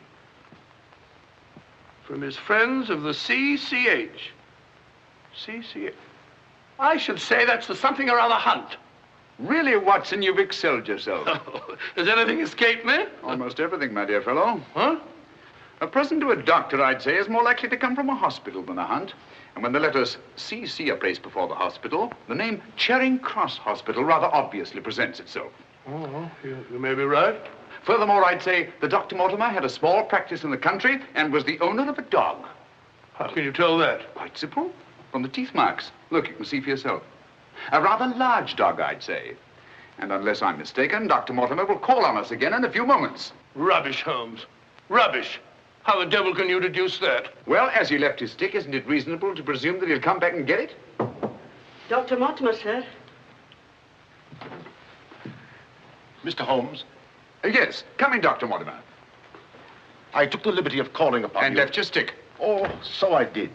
Thank you so much. A presentation, I see. Yes, sir, from Charing Cross Hospital. This is my friend, Dr. Watson. Of course. How do you do, sir? Mr. Holmes, you're the one man in all England who can help me. Well, won't you sit down? Thank you. A friend of mine is in grave danger. May I inquire his name? Sir Henry Baskerville, heir to the estate of Baskerville Hall. I'm in mortal fear Sir Henry's life will be snuffed out. Why, what makes you think that? I have information which leads me to believe that for centuries past, every Baskerville who's inherited the estates has met with a violent and sudden death. But as I recall it, Sir Charles died from natural causes, heart failure. Apparently. And that was the verdict of the coroner, in which I, as Sir Charles' physician, concurred. But there was one point which I kept back from the police, from everybody. Yes? About 50 yards from where Sir Charles fell dead were footprints. A man's or a woman's? Mr. Holmes, they were the footprints of a gigantic hound. A hound? Well, why didn't you report it? Not a soul would have believed it. During the night it rained, and in the morning the marks were completely obliterated, but I saw them as clearly as I see you. And then, a few days ago, as one of the executors of the estate, I found this old document. Legend of the Hound of the Baskervilles. Let me read it to you, Mr. Holmes. It's quite short. I won't bore you, I promise. Yes, please, go on. In the time of the Great Rebellion, about 1650, Baskerville Manor was held by Hugo of that name, a profane and godless man. One Michaelmas, this Hugo stole down upon a neighboring farm and carried off the daughter of the house. He locked her in an upper chamber, and while Hugo and his friends were carousing, as was their nightly custom...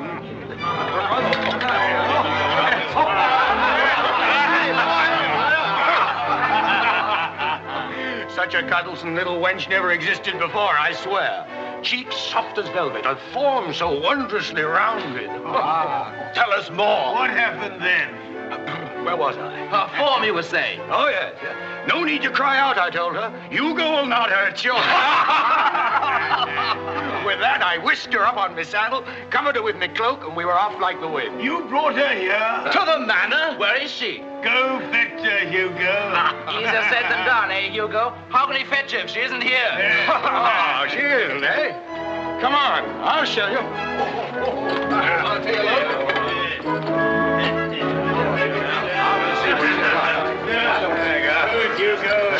She's really in here? May we come in, my sweet? These drunken sots would give Hugo the... There is no girl. Gone! Gone! Out of my way! What ails him? Hugo, what to do, huh? Danny! Yes, sir, Hugo. What's wrong, sir? She's gone, the wench. Well, don't stand there gaping. Go bring my mare. What's wrong? I've never seen him in such a rage. Where's he gone? Let's follow him. Let's go, Roderick. Farewell. Come on, Matthew. Hold the stirrup, you blockhead. I'll give my soul to the devil for that wench. You hear how he pledged his soul to the devil for that wench? Well, may he find her and wed her, then the devil will have his soul.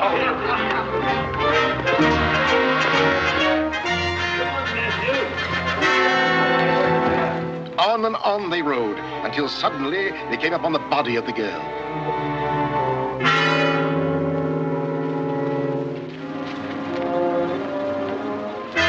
Dead. Then, from just over a rise, they heard sounds so hideous that the blood froze in their veins. And looking up, they beheld...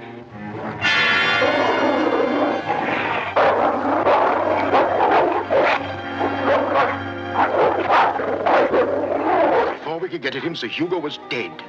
His body literally torn to shreds. Such is the history of the Hound that has cursed the Baskerville family ever since, many having been unhappy in their deaths that have been sudden, violent, and mysterious. Well, Mr. Holmes? Interesting. Very interesting. What do you think? I don't know. But Sir Henry's arriving from Canada tomorrow. Please understand my dilemma, my responsibility. I was Sir Charles' best friend. My duty is to protect that boy. If I should take him down there to Baskerville Hall and anything happened to him... What I'd suggest, Dr. Mortimer, is that when Sir Henry arrives, you bring him here. Oh, thank you, Mr. Holmes. You don't know what a load you've taken off my mind. Good night, Dr. Watson. Good night, sir. You've left your stick again. Oh, thank you. By the by, Dr. Mortimer, you have a dog. I have no dog. Then how do you account for these marks? Evidently the teeth marks of a dog. I used to have a dog, a small spaniel, but it died. Good night. Good night.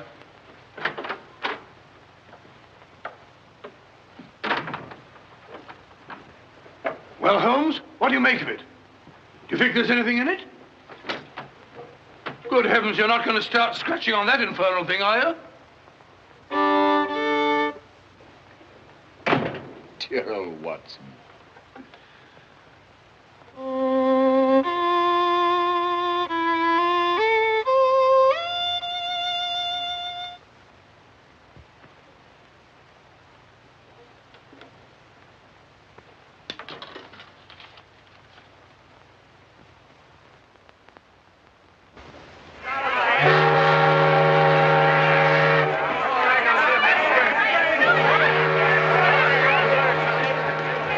Goodbye, Sir Henry. If you ever go back to Canada, be sure you sail with us. Thanks. You've all been wonderful. The very best of luck, sir. And the same to you. This way, Sir Henry. Ah, here you are, Sonny. Thank you, sir. And you? Thank you, Sir Henry. And you? Thank you, sir. Thank you. sir. Oh, Sir Henry. Oh, it's too bad. It's all over. Just when you and Bessie Ann were really getting to know each other. Oh, but we are going to see one another in London, aren't we, Sir Henry? Oh, I should love to. But I have to go down to the country, unfortunately. To your ancestral estate. How exciting. Perhaps, Bessie Ann, if you're very good, Sir Henry will ask us to visit him. Of course, yes. We're staying at the Savoy. Don't forget. I will. Bye. Goodbye. Sir Henry? Yes? I'm Dr. Mortimer. Your uncle was my best friend. How do you do? Thank you for coming to meet me. Not at all, my dear boy. Did you have a pleasant trip? Splendid, thank you. I've taken rooms for you at the Northumberland Hotel, where I'm stopping. Fine. I assume you'll be staying in London for a few days. Yes, I haven't seen it since I was a boy. Thank you, sir. Northumberland Hotel.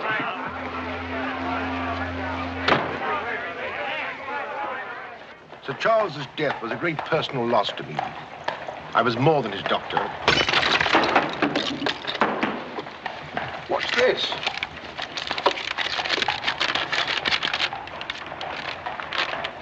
What are those words?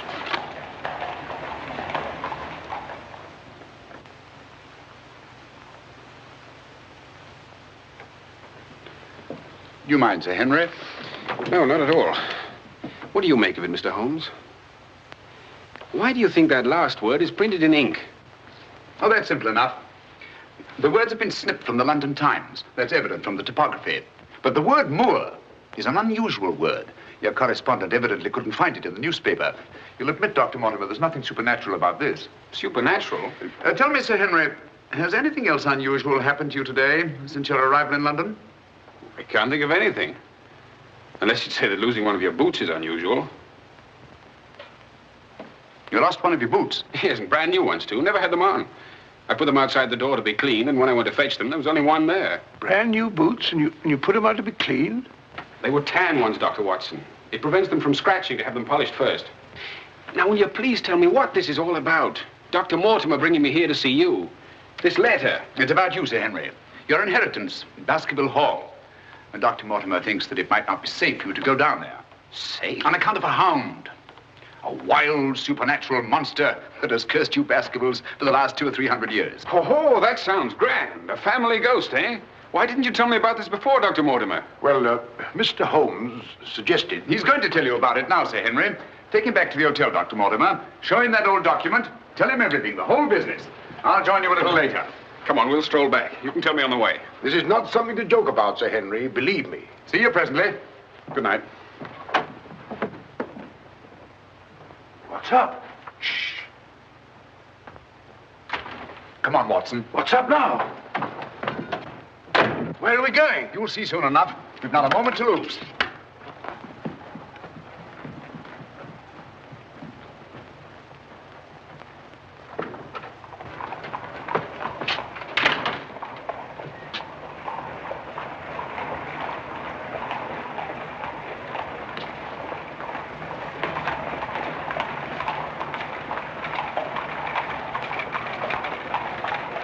evening paper. Get your evening paper.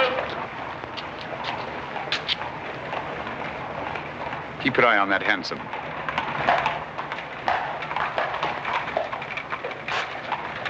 This letter dates back to about 1650. Get your evening paper.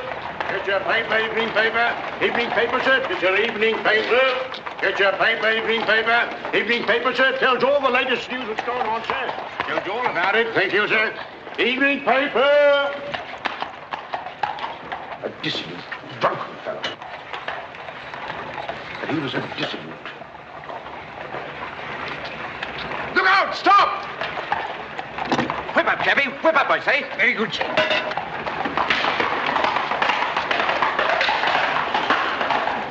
Who was it? I don't know, but it's just as I expected. Hadn't we better hurry on and warn them? No. They're not in any danger now. Here's the number of that hansom. Find out from Scotland Yard who the cabby is, and if you can, fetch him along to the hotel. I'll do my best.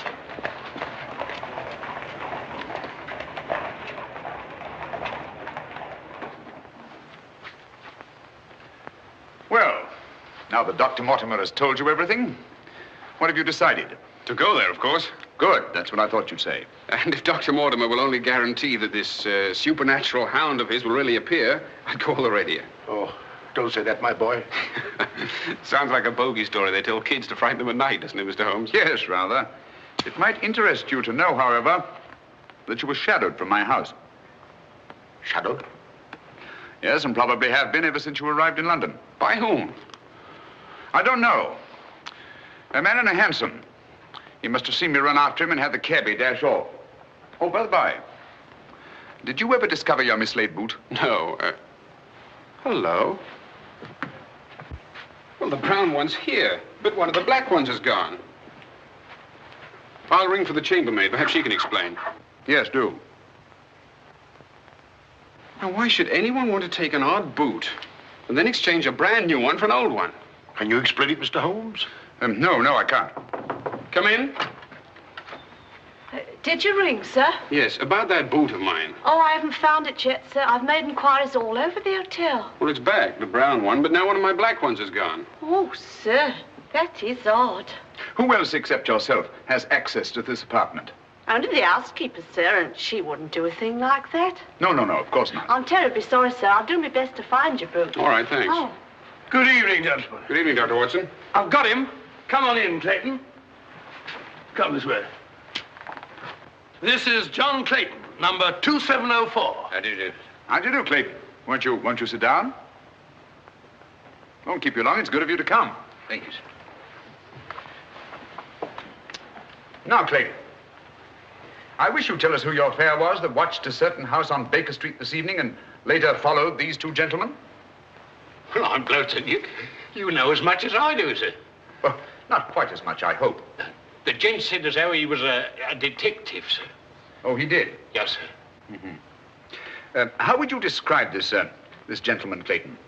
Well, it's, I suppose about 35 years of age, sir. Mm-hmm. Dressed like a toff. Had a small black beard, sir. And the color of his eyes? I can't say, sir. I see. When did he tell you that he was a detective? At the station, sir. When he gave me the 2 guineas, what he'd promised me. Mm-hmm. Did he tell you his name? Yes, sir. What did he say it was? Sherlock Holmes, sir. What? Well, that's the name what he gave me, sir. Sherlock Holmes. Well, whoever it is at least has a sense of humor. Here, Clayton. Here's something for your trouble. Thank you, sir. Thank you kindly, sir.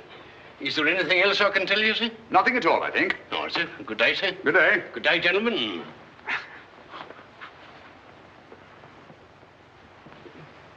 Well, Mr. Holmes, have we progressed, do you think? Perhaps. Tell me, Sir Henry, when were you planning to go down to Dartmoor? Immediately, tomorrow. I'm really awfully keen to see the old place. You'll accompany us, Mr. Holmes. I'd like to very much, Dr. Mortimer, but unfortunately I have some rather pressing business here in London. Of course, and there's no need. Please don't think me ungrateful, Dr. Mortimer. I do appreciate your concern for me. But this story of the Hound, it's nonsense. As for that silly letter and all the rest of it, I'm sure it can all quite easily be explained. I quite agree with you, Sir Henry. But all the same, if you don't mind, I'd like to ask Dr. Watson to go down with you. What, sir? If you don't mind, Watson. Gladly, if you care to come. Of course. I'll be delighted. Good. Oh, thank you, Dr. Watson, and thank you, sir. Then we'll stalk the Hound together. Now, don't take it too lightly, Sir Henry. Well, I must be going. Mr. Holmes. Yes, Dr. Mortimer. About that person calling himself Sherlock Holmes. Very interesting, Dr. Mortimer. You'll keep me posted, Watson. Write me daily reports. To the smallest detail, Holmes. Fine. I give him into your care, Sir Henry. Guard him well. Good night. Guard me well. I like that. Oh, God.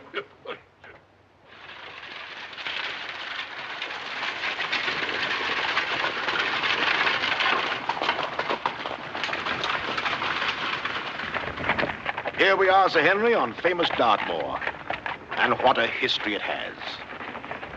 You see those rocks over there? Actually, they're stone houses built by a Neolithic man 50, 100,000 years ago. You don't suppose the Baskervilles go back that far? And over there, beyond that hill, those dark spots, that's the great Grimpen Mire, as treacherous a morass as exists anywhere. Thousands of lives have been sucked down into its bottomless depths. Cheerful little spot. Fascinating. Oh, it is, Sir Henry. And mysterious. No wonder the people about here have such odd beliefs. Some will tell you that nothing ever really dies upon the moor. And after a time, one gets to believe it. Really? Do you believe that? Of course not. If I believed all the legends about this place, I wouldn't live here. I wouldn't have the courage. And now, if you look, Baskerville Hall, the home of your ancestors, Sir Henry.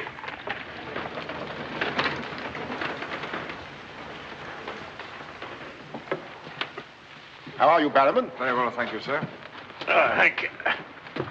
This is Barrowman the butler, Sir Henry, and Mrs. Barrowman. Welcome, Sir Henry. Welcome to Baskerville Hall. Thank you. Barrowman was with your uncle most of his life, as was his father before him. Well, I hope you'll be just as happy here with me. Thank you, Sir Henry.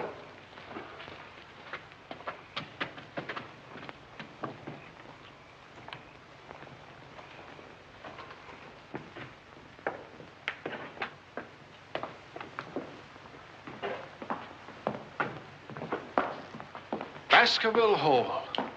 And just as it's always been, Sir Henry, your uncle did some modernizing upstairs, but down here nothing has been added or taken away since Sir Hugo's time. Well, I wouldn't say it's the most cheerful spot I've ever seen. I beg your pardon, sir. What time do you wish dinner served, sir? Early, I think. Dr. Mortimer has to drive home. Tell the coachman to have the carriage ready after dinner. I'll tell him, sir.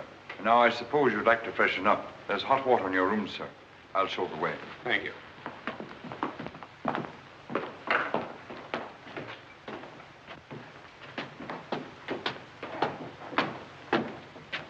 Be careful, sir. These steps are a bit in need of repair.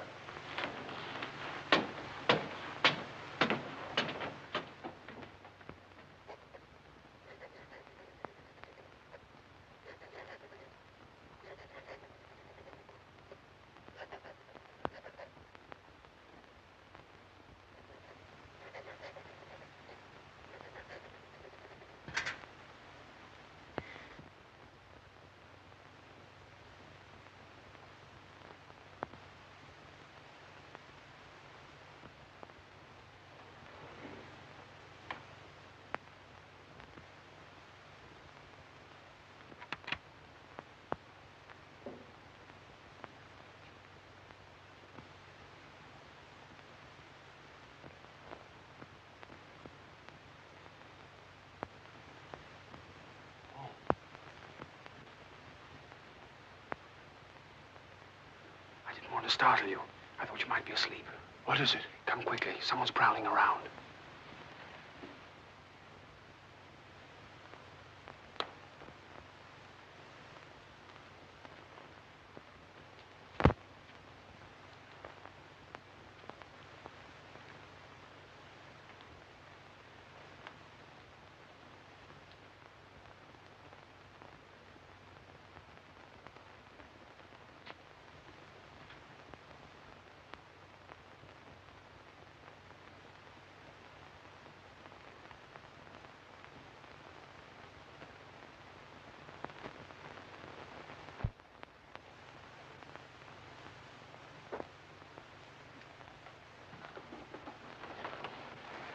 What are you doing, Barrowman? Oh, nothing, sir. It was the window. The window? Yes, sir. I was just seeing that it was fastened. What does it matter whether it's fastened or not? The window on the second floor. I go around every night seeing that they're fastened. Sir Charles always insisted upon it. Well, that sounds reasonable enough. Well, if it's properly fastened now, Barrowman, you can get back to bed. Yes, sir. Thank you.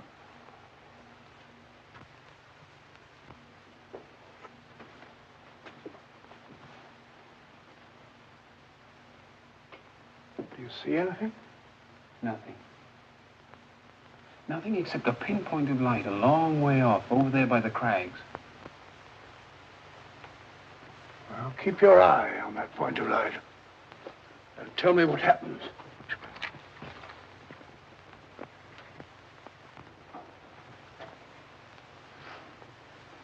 Do you see anything now?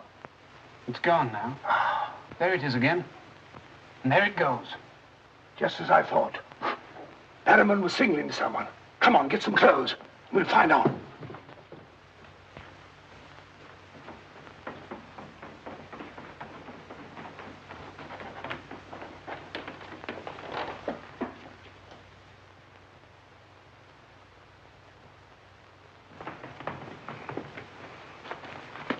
It's still there. Yes. Try not to lose sight of it.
Crouch down here. Whoever it is may come back.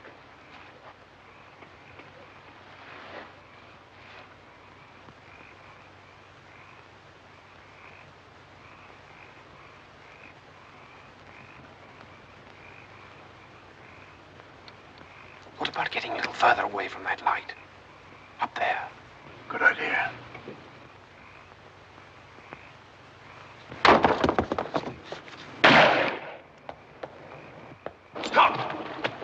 Are you mad? Whoever it is knows his way among these rocks. We don't. Who the devil can it be?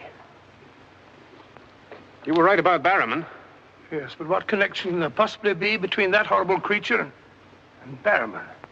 You know, I've half a mind to fire the fellow in the morning, then notify the police and let them shadow him. No, it's the last thing that Holmes would want us to do.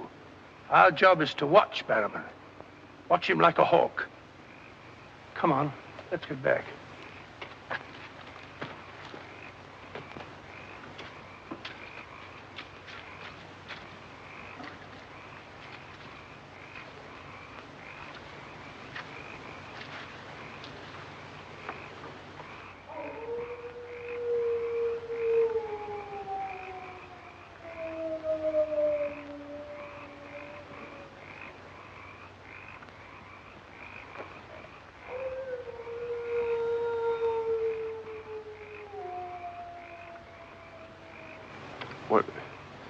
What do you think it is? What does it sound like to you? Well, if we were back in London, this would seem ridiculous. Let's get on.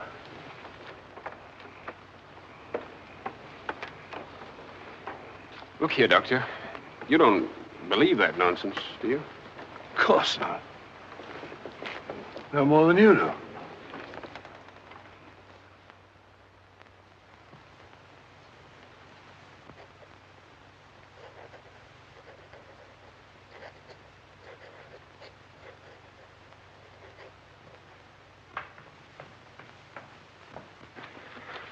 Morning. Morning, Sir Henry. So that's our famous Moor, eh? Yes, sir.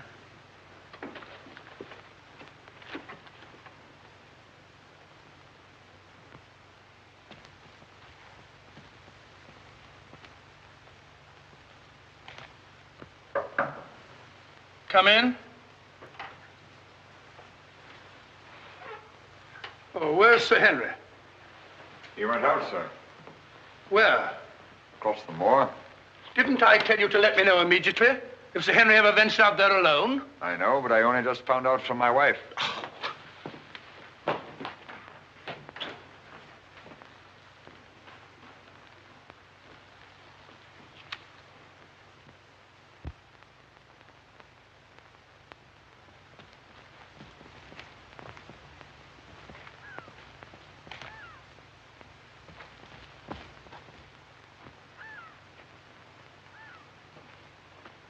Hello there.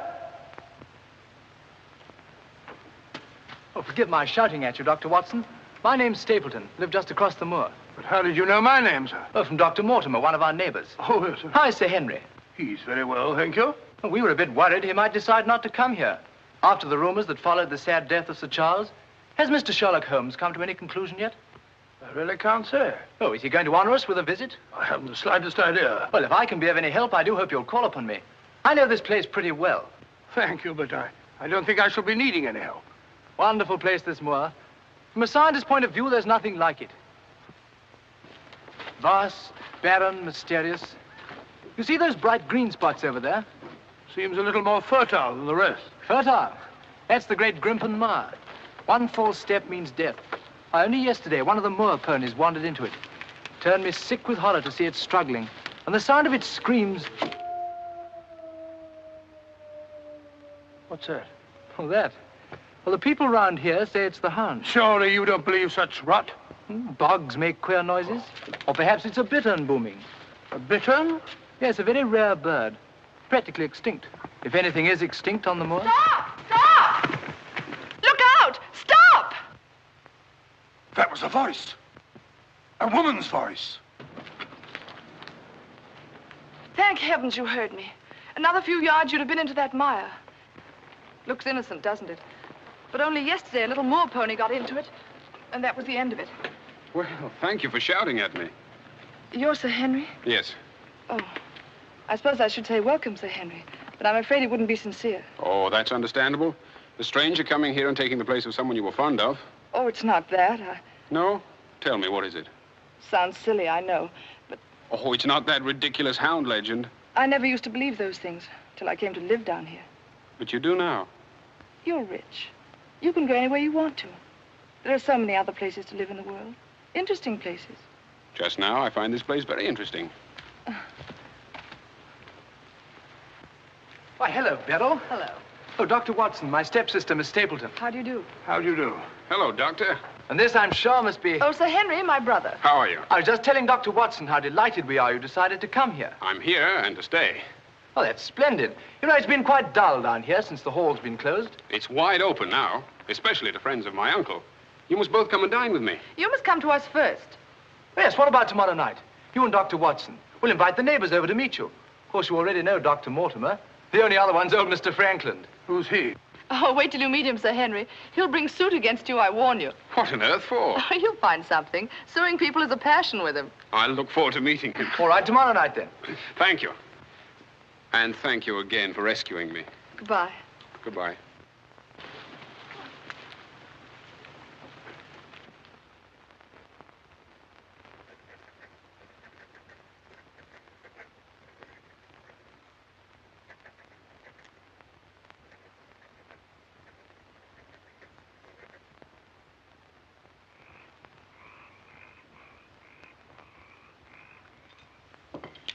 And were it not a personal insult to Sir Henry, I would never have come here this evening. Oh, but why, Mr. Franklin? As a stickler for convention, I'm not in the habit of breaking bread with my host on the eve of prosecuting him.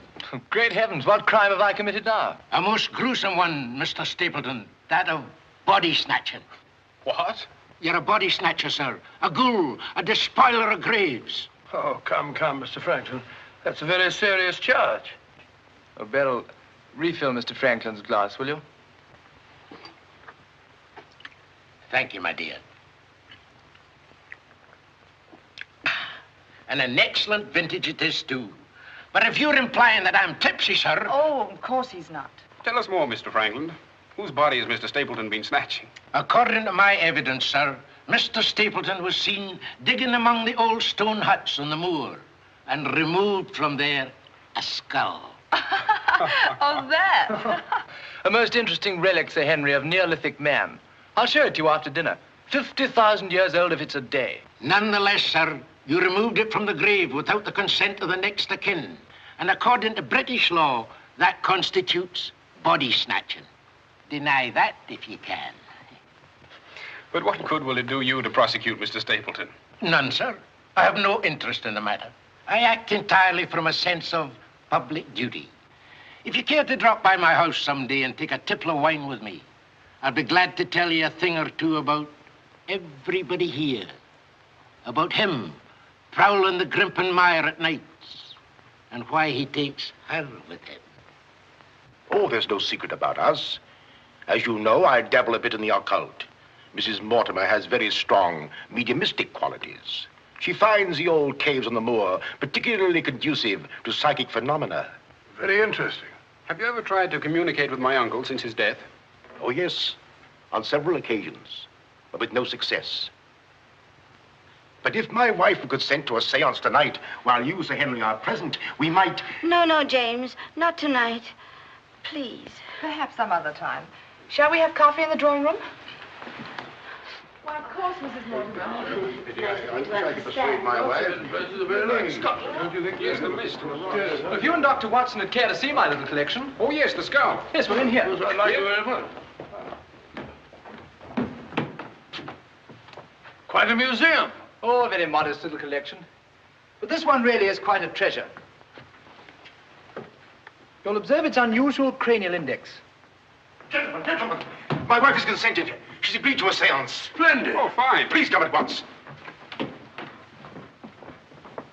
Now then, if you'll all get chairs and arrange yourselves naturally, comfortably here by the fire. As Shakespeare says, you can call spirits from the vasty deep, but will they answer? They'll not answer scoffers or skeptics. If that's your attitude, Mr. Franklin, perhaps you wouldn't mind leaving us.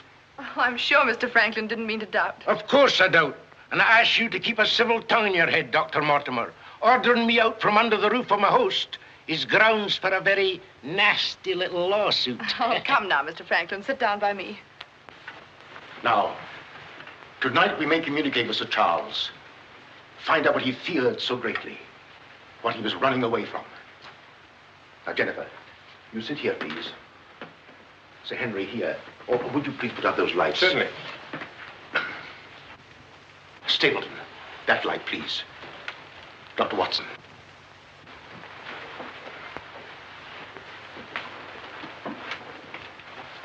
Now, if you all keep quiet and sit quite naturally. Sir Henry, your hand, please.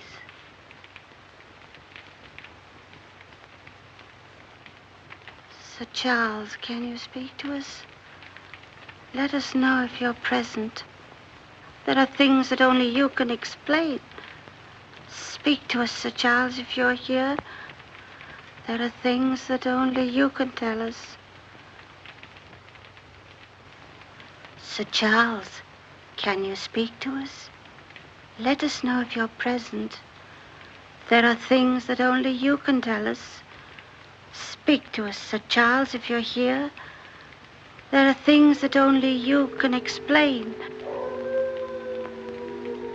That sound. I've heard it before. It's nothing. Nothing but the wind. Or a bittern. I was telling Dr. Watson only yesterday about it.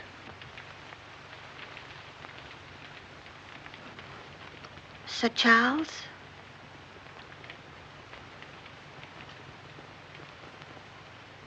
What happened that night? What was it you feared? Tell us, Sir Charles, of all the weird, terrible things that have happened on the moor. Listen. There it is again. Oh, I can't stand it. Will somebody put on the lights, please? I tell you, it's nothing. Nothing but the wind.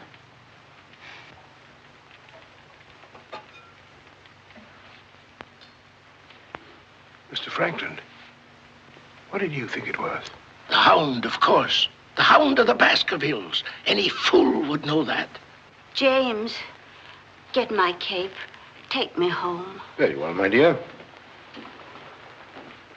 Dr. Watson, can I give you and Sir Henry a lift? No, thank you. We have our own carriage. You're trembling. That wasn't the wind we heard. I've heard that sound before, often. That's what I tried to tell you yesterday on the moor. That's why I wish you hadn't come here. But sounds can't hurt you. It doesn't matter what they are or where they come from. You don't know. Oh, you've got to get all that nonsense out of your head, Beryl. I wish I could. You're going to. I'm going to make it my business to see that you do. You've been alone too much. There's nothing to do down here. That's the trouble. I'm going to change all that, if you let me. We'll go fishing together, riding. You like riding? Yes, I do. Good. We'll start tomorrow, shall we? Yes, thanks. Fine. I'll ride over for you in the morning. Are you coming, Sir Henry? Right, Doctor. Good night. Good night.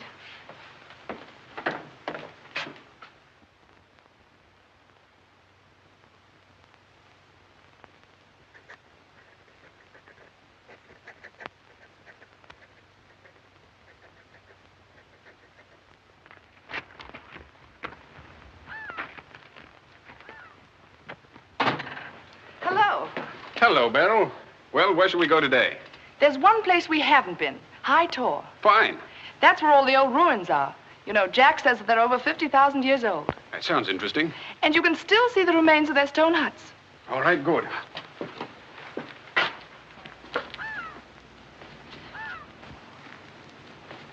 Those flattish stones over there, they're graves. Oh, and those huge ones, monoliths, are the remains of their temples. Doesn't anybody know who they were or what they looked like? Jack has some theory about them. But anyway, they must have been very primitive, living on roots and dressing in skins. But still laughing and dreaming, just as we do. I wonder how many times some young savage brought his bride into this very hut. Said, take your hat off, darling, this is home. You know, this is probably where she cooked his first meal for him. What a yell he must have let out when she burnt it up. And now they're quite forgotten. Just as we will be, too, one day. Do you suppose when a man met a girl that he liked, he had to wait a respectably long time before he dared tell her? Or things like that? Sudden, natural. I'd like to think that things were like that. Beryl, that's the way they are with me. Oh. Oh, but we've only known each other such a little while. There, you see, convention, custom. We can't even be ourselves when we want to be. Why is that? You know, I used to come down here quite often and explore these old caves when Jack and I first came to live here. I didn't have the fear of the moor then. And you've none now. That's all gone. Oh, when I'm with you, it's gone. I seem to forget it, laughing and talking. But when I'm alone, it all comes back to me. And at night, I still wake up trembling, as if in my sleep I could hear those awful noises. Then it gets bad as ever, and I think of you, and I wish you weren't here. Oh, don't say that. Well, I wish you were in London or in Canada. But even if I wanted to go back to London or Canada, I couldn't. Why not? You know why. You must know why. I can't go anywhere now, unless you come with me.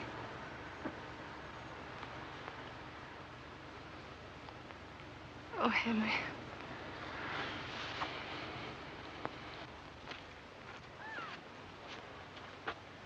Oh.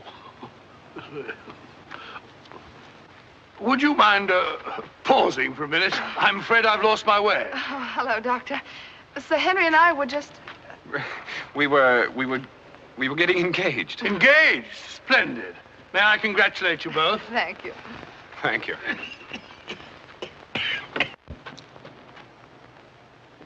Who is that? It seems that we didn't pick a very secluded spot. What do you want? Just crossing the moor, sir.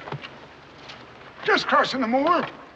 I'd be peddling my wares, sir. I must have something here. Would interest you, sir? How about it? How about a nice mouth organ, sir? No, thank you.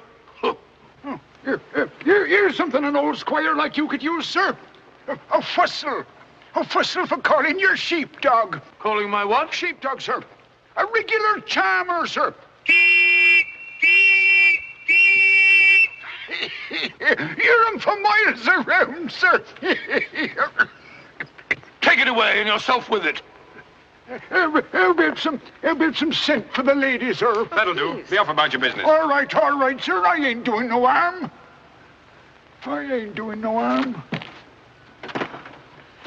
You know, that's what I hate about this moor. There's always something strange. Look, he's limping on the other foot now.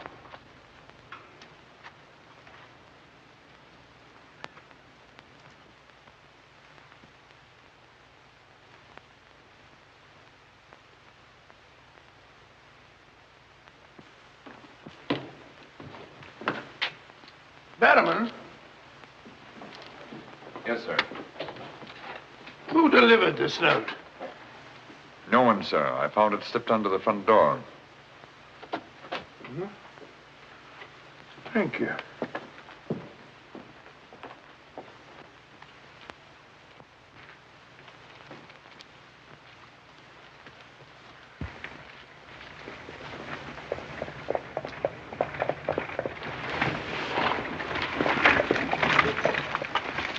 Barrowman, is Sir Henry at home?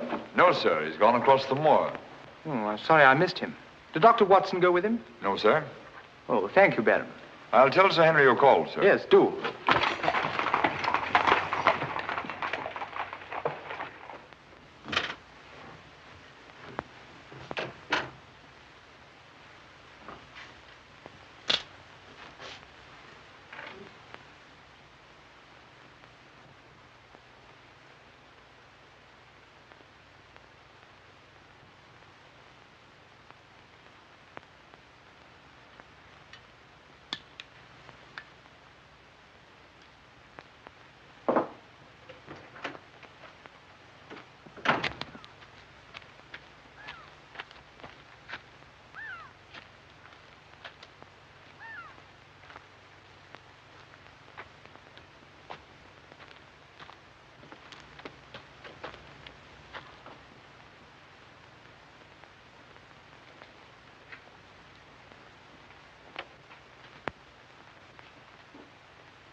Was it you who sent me that communication? I did, sir. Out with it. Whatever it is you want me to hear. I only want you to hear this zither, sir. Zither?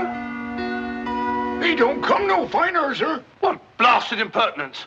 Getting me out here to say... Look here, my man.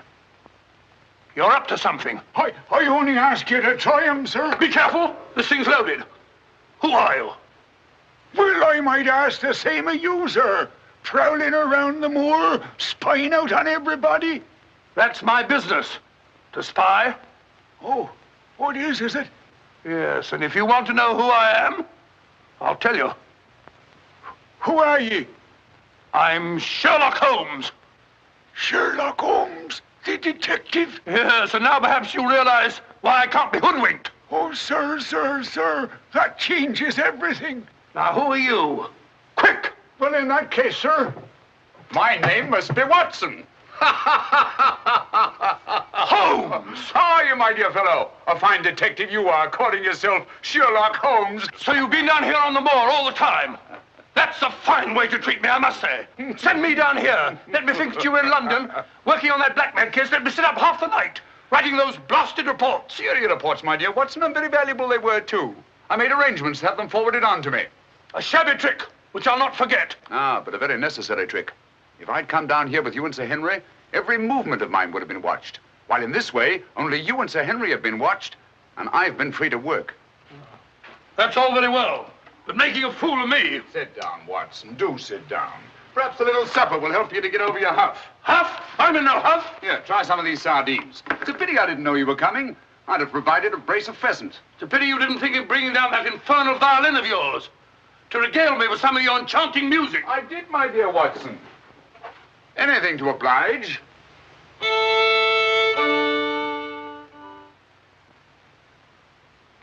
Well, if you've had enough to eat, Watson, and you're feeling in better spirits, I think we'd better be getting along. Getting along where, if I'm not prying?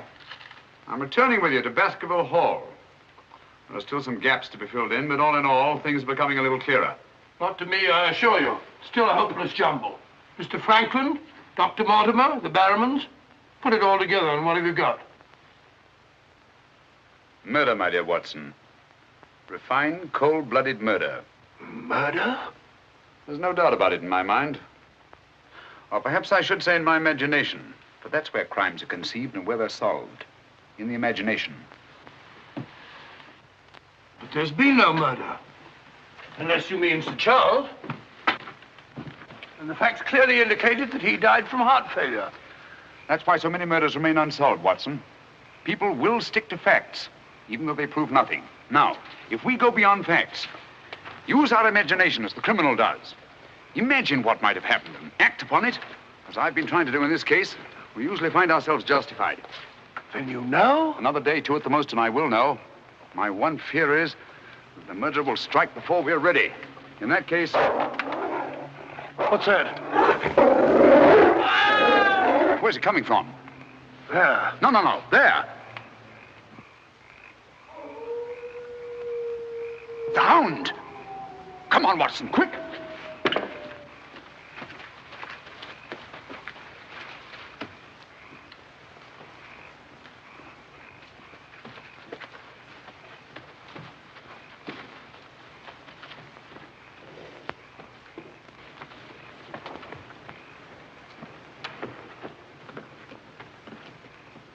Look! Sir Henry!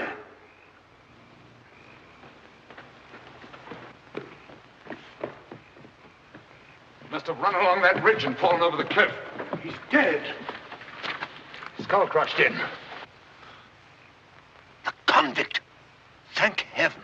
What? That's the man I shot at the night we arrived. The man Barrowman was signaling to. Who is it? The Notting Hill murderer. He escaped from prison last month. Been hiding on the moor ever since.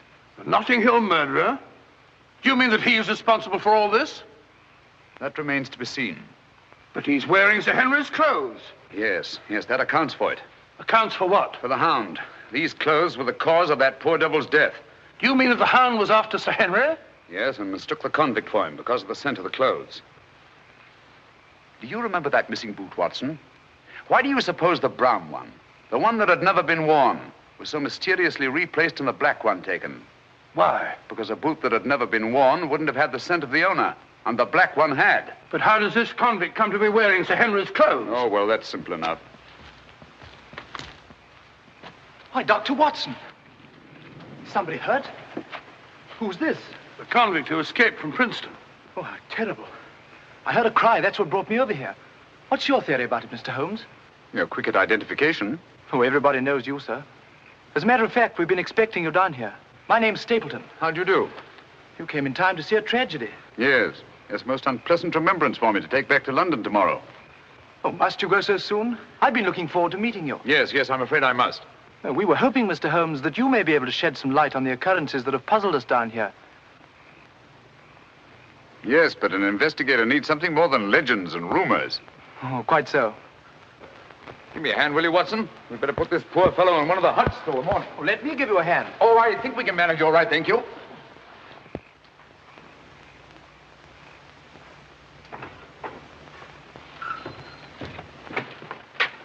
Where's Sir Henry Barrowman? In the library, sir. Now, Barrowman, if your wife's still up, will you tell her Mr. Sherlock Holmes would like a word with her? Sherlock Holmes? Yes. Yes, sir. Thank you.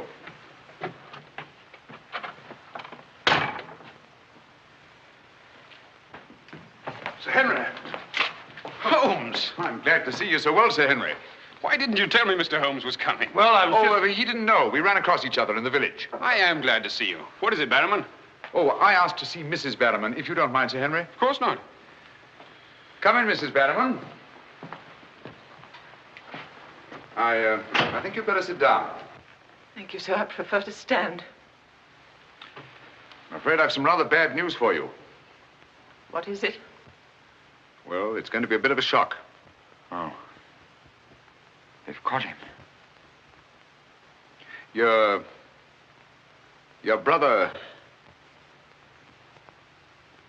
They'll hang him for sure. No, Mrs. Barrowman. He's beyond the law now. He's in more merciful hands.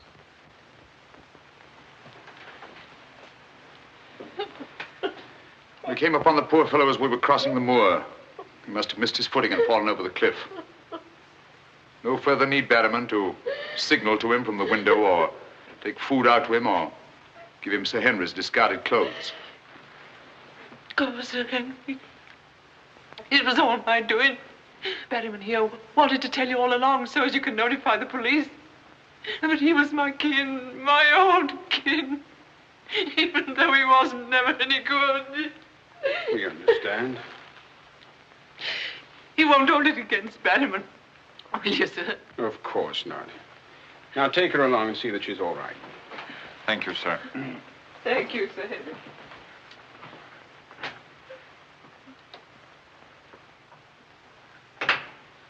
Well, it's nice to get that in cleared up, for their sake as well as mine. It clears up everything, I think, Sir Henry.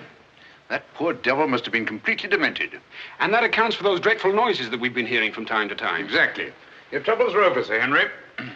I really am most grateful, Mr. Holmes. Oh, not at all. I've done little enough. But you can sleep peacefully in your bed now and commence to lead the life of a happy country squire. Well, not for a little bit, I'm afraid. I'm off to Canada again. Canada? Beryl, Miss Stapleton, and I are going to be married. Miss Stapleton? A very charming young lady. Congratulations. Everything's arranged. Her brother's giving us a farewell party tomorrow night. We'll be married in London the following day, and then off for a honeymoon to Canada. My congratulations too, Sir Henry. Thanks. What luck you're here. You and Dr. Watson will be with us tomorrow night. No, I'm sorry. I'm afraid I can't. I must hurry back to London. And so should you too, Watson. We'll have to report to the police here about that convict in the morning, but there's a train leaving early in the afternoon. Oh, what a pity. Beryl will be dreadfully disappointed. Now, we'll remedy that when you come up to London. You must dine with us before you sail.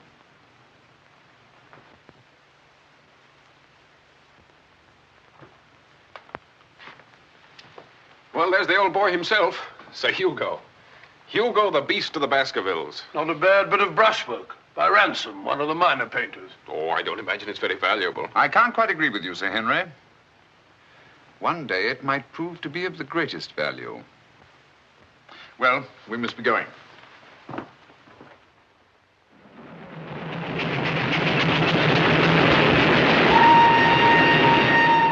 There's still one or two little points, Holmes, that I can't for the life of me reconcile with your theory about that poor demented convict. One or two little points? But surely you can't mean that he was in London 3 weeks ago?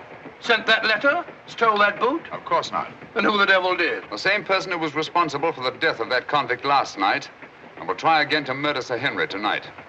Tonight? Unless my imagination has run away with itself, and I don't think that it has. Then why are we rushing up to London, leaving Sir Henry entirely unprotected? We're not, my dear Watson. We're just giving the impression of rushing up to London. In a minute and a half, we'll be in Oakhampton. There, we'll catch a train back to Dartmoor. If my surmise is correct, we'll nab our man in the act. But if you know who it is, why all this roundabout rigmarole? Why don't you have him arrested? Because I've no case. Not a shred of evidence that would hold in any court. The only way is to catch him red-handed, to catch him in such a way that there's no escape, no alibi. That means gambling with Sir Henry's life. But you can't possibly... Gambling to save his life. But we've got to take that chance. Otherwise, the shadow of sudden death will be forever hanging over his head, and sooner or later... Here we are, Oakhampton. And may you both spend the rest of your years together in happy contentment. Yeah. Thank you. Thank you. And now I want to thank you all for the kindness that you've shown a stranger. And when Beryl and I return, I want you to know that you'll always be welcome at Baskerville Hall. Thank you. Thank you, Sir Henry. It's going to be lonely for you, Mr. Stapleton, with Beryl gone. Yes, indeed it will, Mrs. Mortimer. I shall be more dependent than ever upon you, my neighbors. Don't count upon me, sir. In my opinion, you're a body snatcher. And until the courts have decreed otherwise, I want nothing whatsoever to do with you. Oh, Mr. Franklin.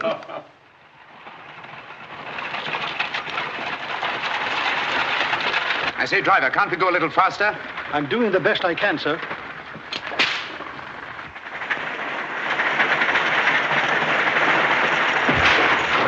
You idiot! We said go faster, not break our necks. How far is it to Baskerville Hall? It's 5 miles by road, sir, but if you want to cut over the moor, it's only about 3. Here you are. Come on, Watson, quick. Thank you, sir. It's been a wonderful evening, Stapleton. Well, glad you could be with us, Mortimer. Thank you. Take this brooch, my dear, and wear it on your wedding dress. It belonged to my great-grandmother. Something old, something new. You know. Oh, that's so sweet of you, Mrs. Mortimer. Thank you so much. And come back to us soon, both of you. We will. May I offer you a lift, my lad?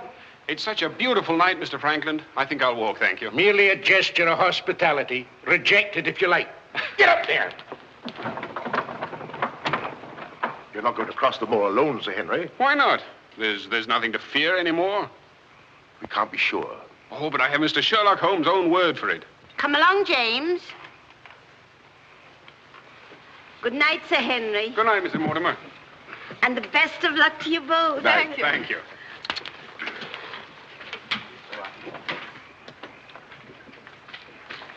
Good night. Good night. I wish you'd let Mr. Franklin drive you home. I wanted to stay and say good night to you. This is our last good night. From tomorrow on, there won't be any more. Ever. Tomorrow we'll be away from this place. I wish it were now. So do I. Oh, now, don't be silly. Good night, Beryl. Good night, dear.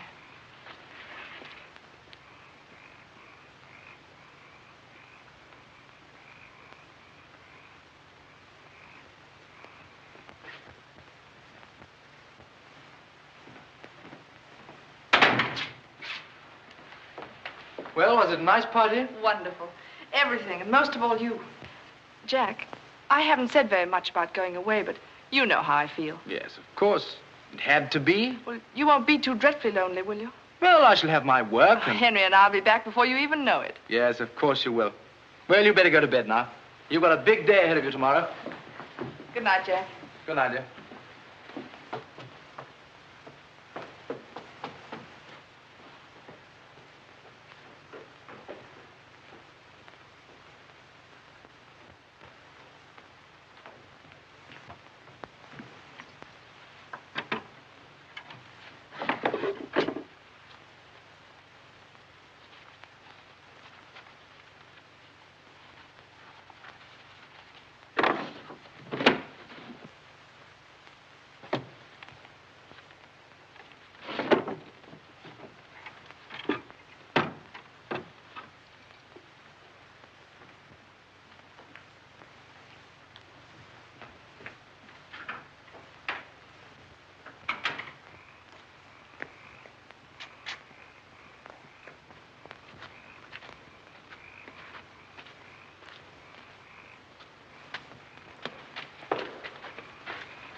Over there. We'll head him off.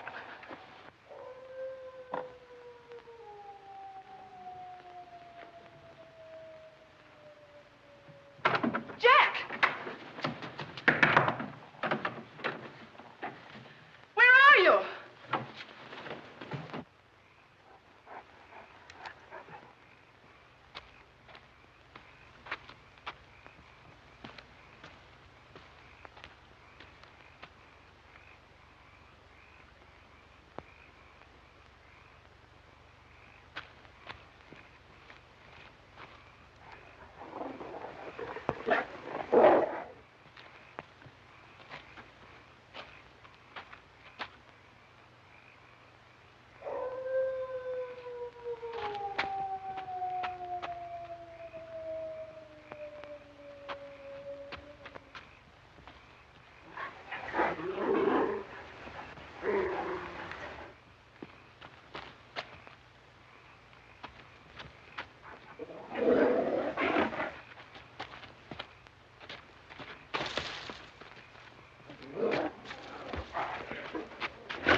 Coming to.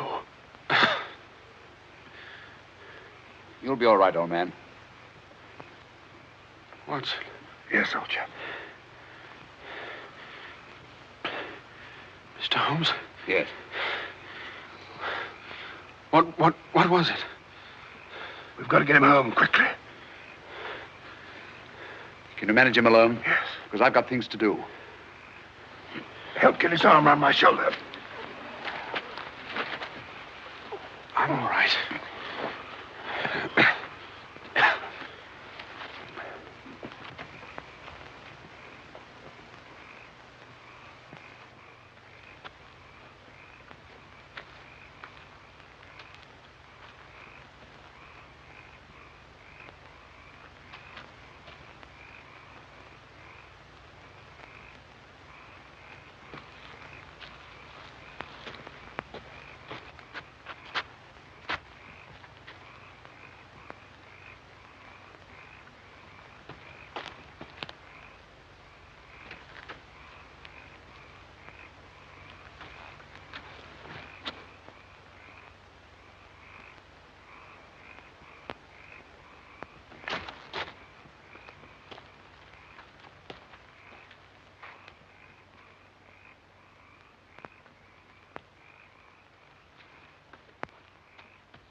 Pretty painful, I know. But it won't take much longer.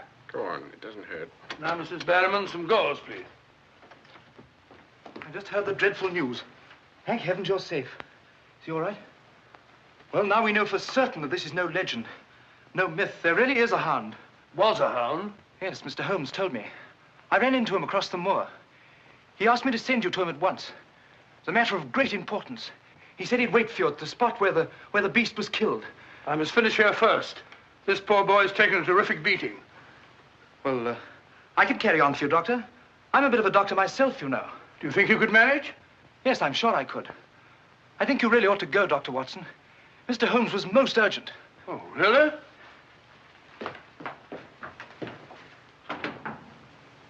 I shall need some hot water, Mrs. Barrowman. Oh, I want it boiling, please. Yes, sir.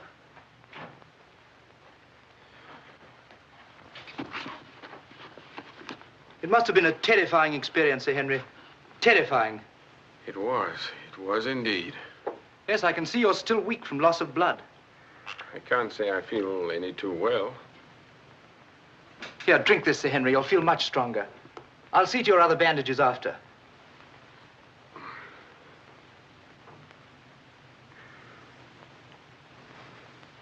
Oh, it may taste a little bitter, but don't mind that. Sir Henry! Well, feeling better? Yes, thanks. I say that's uncomfortably close to your eye, isn't it? Another one on this side? Huh? Oh, well. Oh, I'm terribly sorry. That was clumsy of me. It was only a bit of a tonic. Sir Henry's lost considerable blood. Yes? Henry! Henry! I'm all right, darling. Oh, no, you're not. We heard those dreadful noises on the way home. It's a mercy he's alive. I owe you an apology, Sir Henry, for jeopardizing your life. Jeopardizing? But you saved my life. But there was no possible way for me to foretell the fog. And I must apologize, too, for deceiving you last night.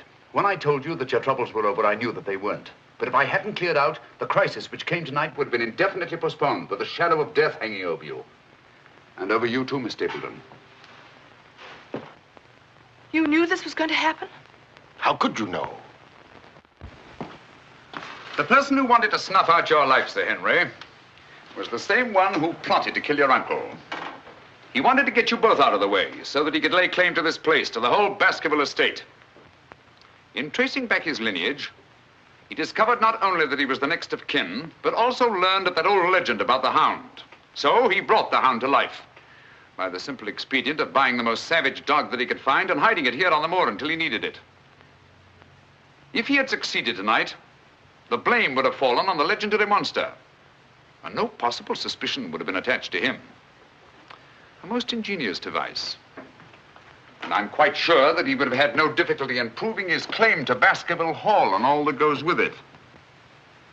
The most amazing instance of a throwback that I've ever seen.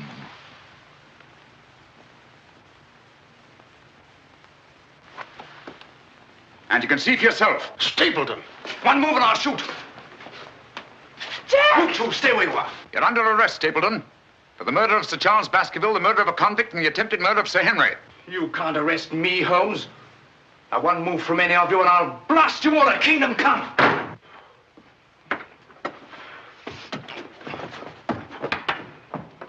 So sorry, old boy. What's the matter, old man? What's the matter? That's our man. Stapleton, the murderer? He won't get very far. I've posted constables on both the roads, and the only other way is across the Grimpen Mire.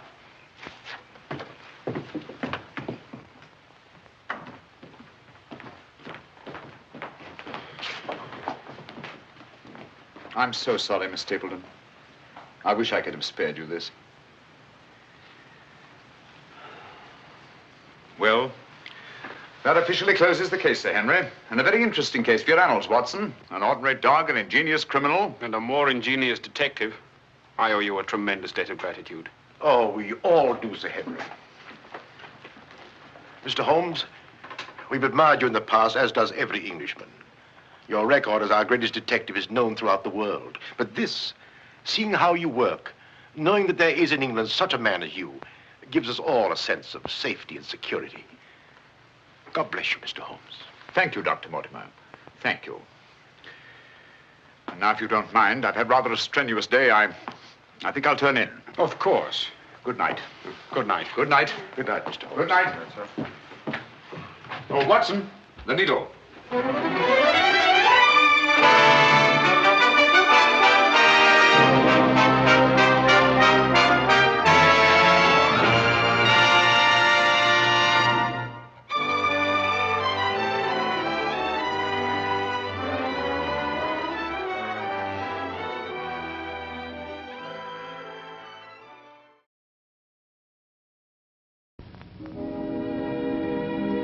And now, folks, it's time to say goodnight. We sincerely appreciate your patronage and hope we've succeeded in bringing you an enjoyable evening of entertainment. Please drive home carefully and come back again soon. Good night.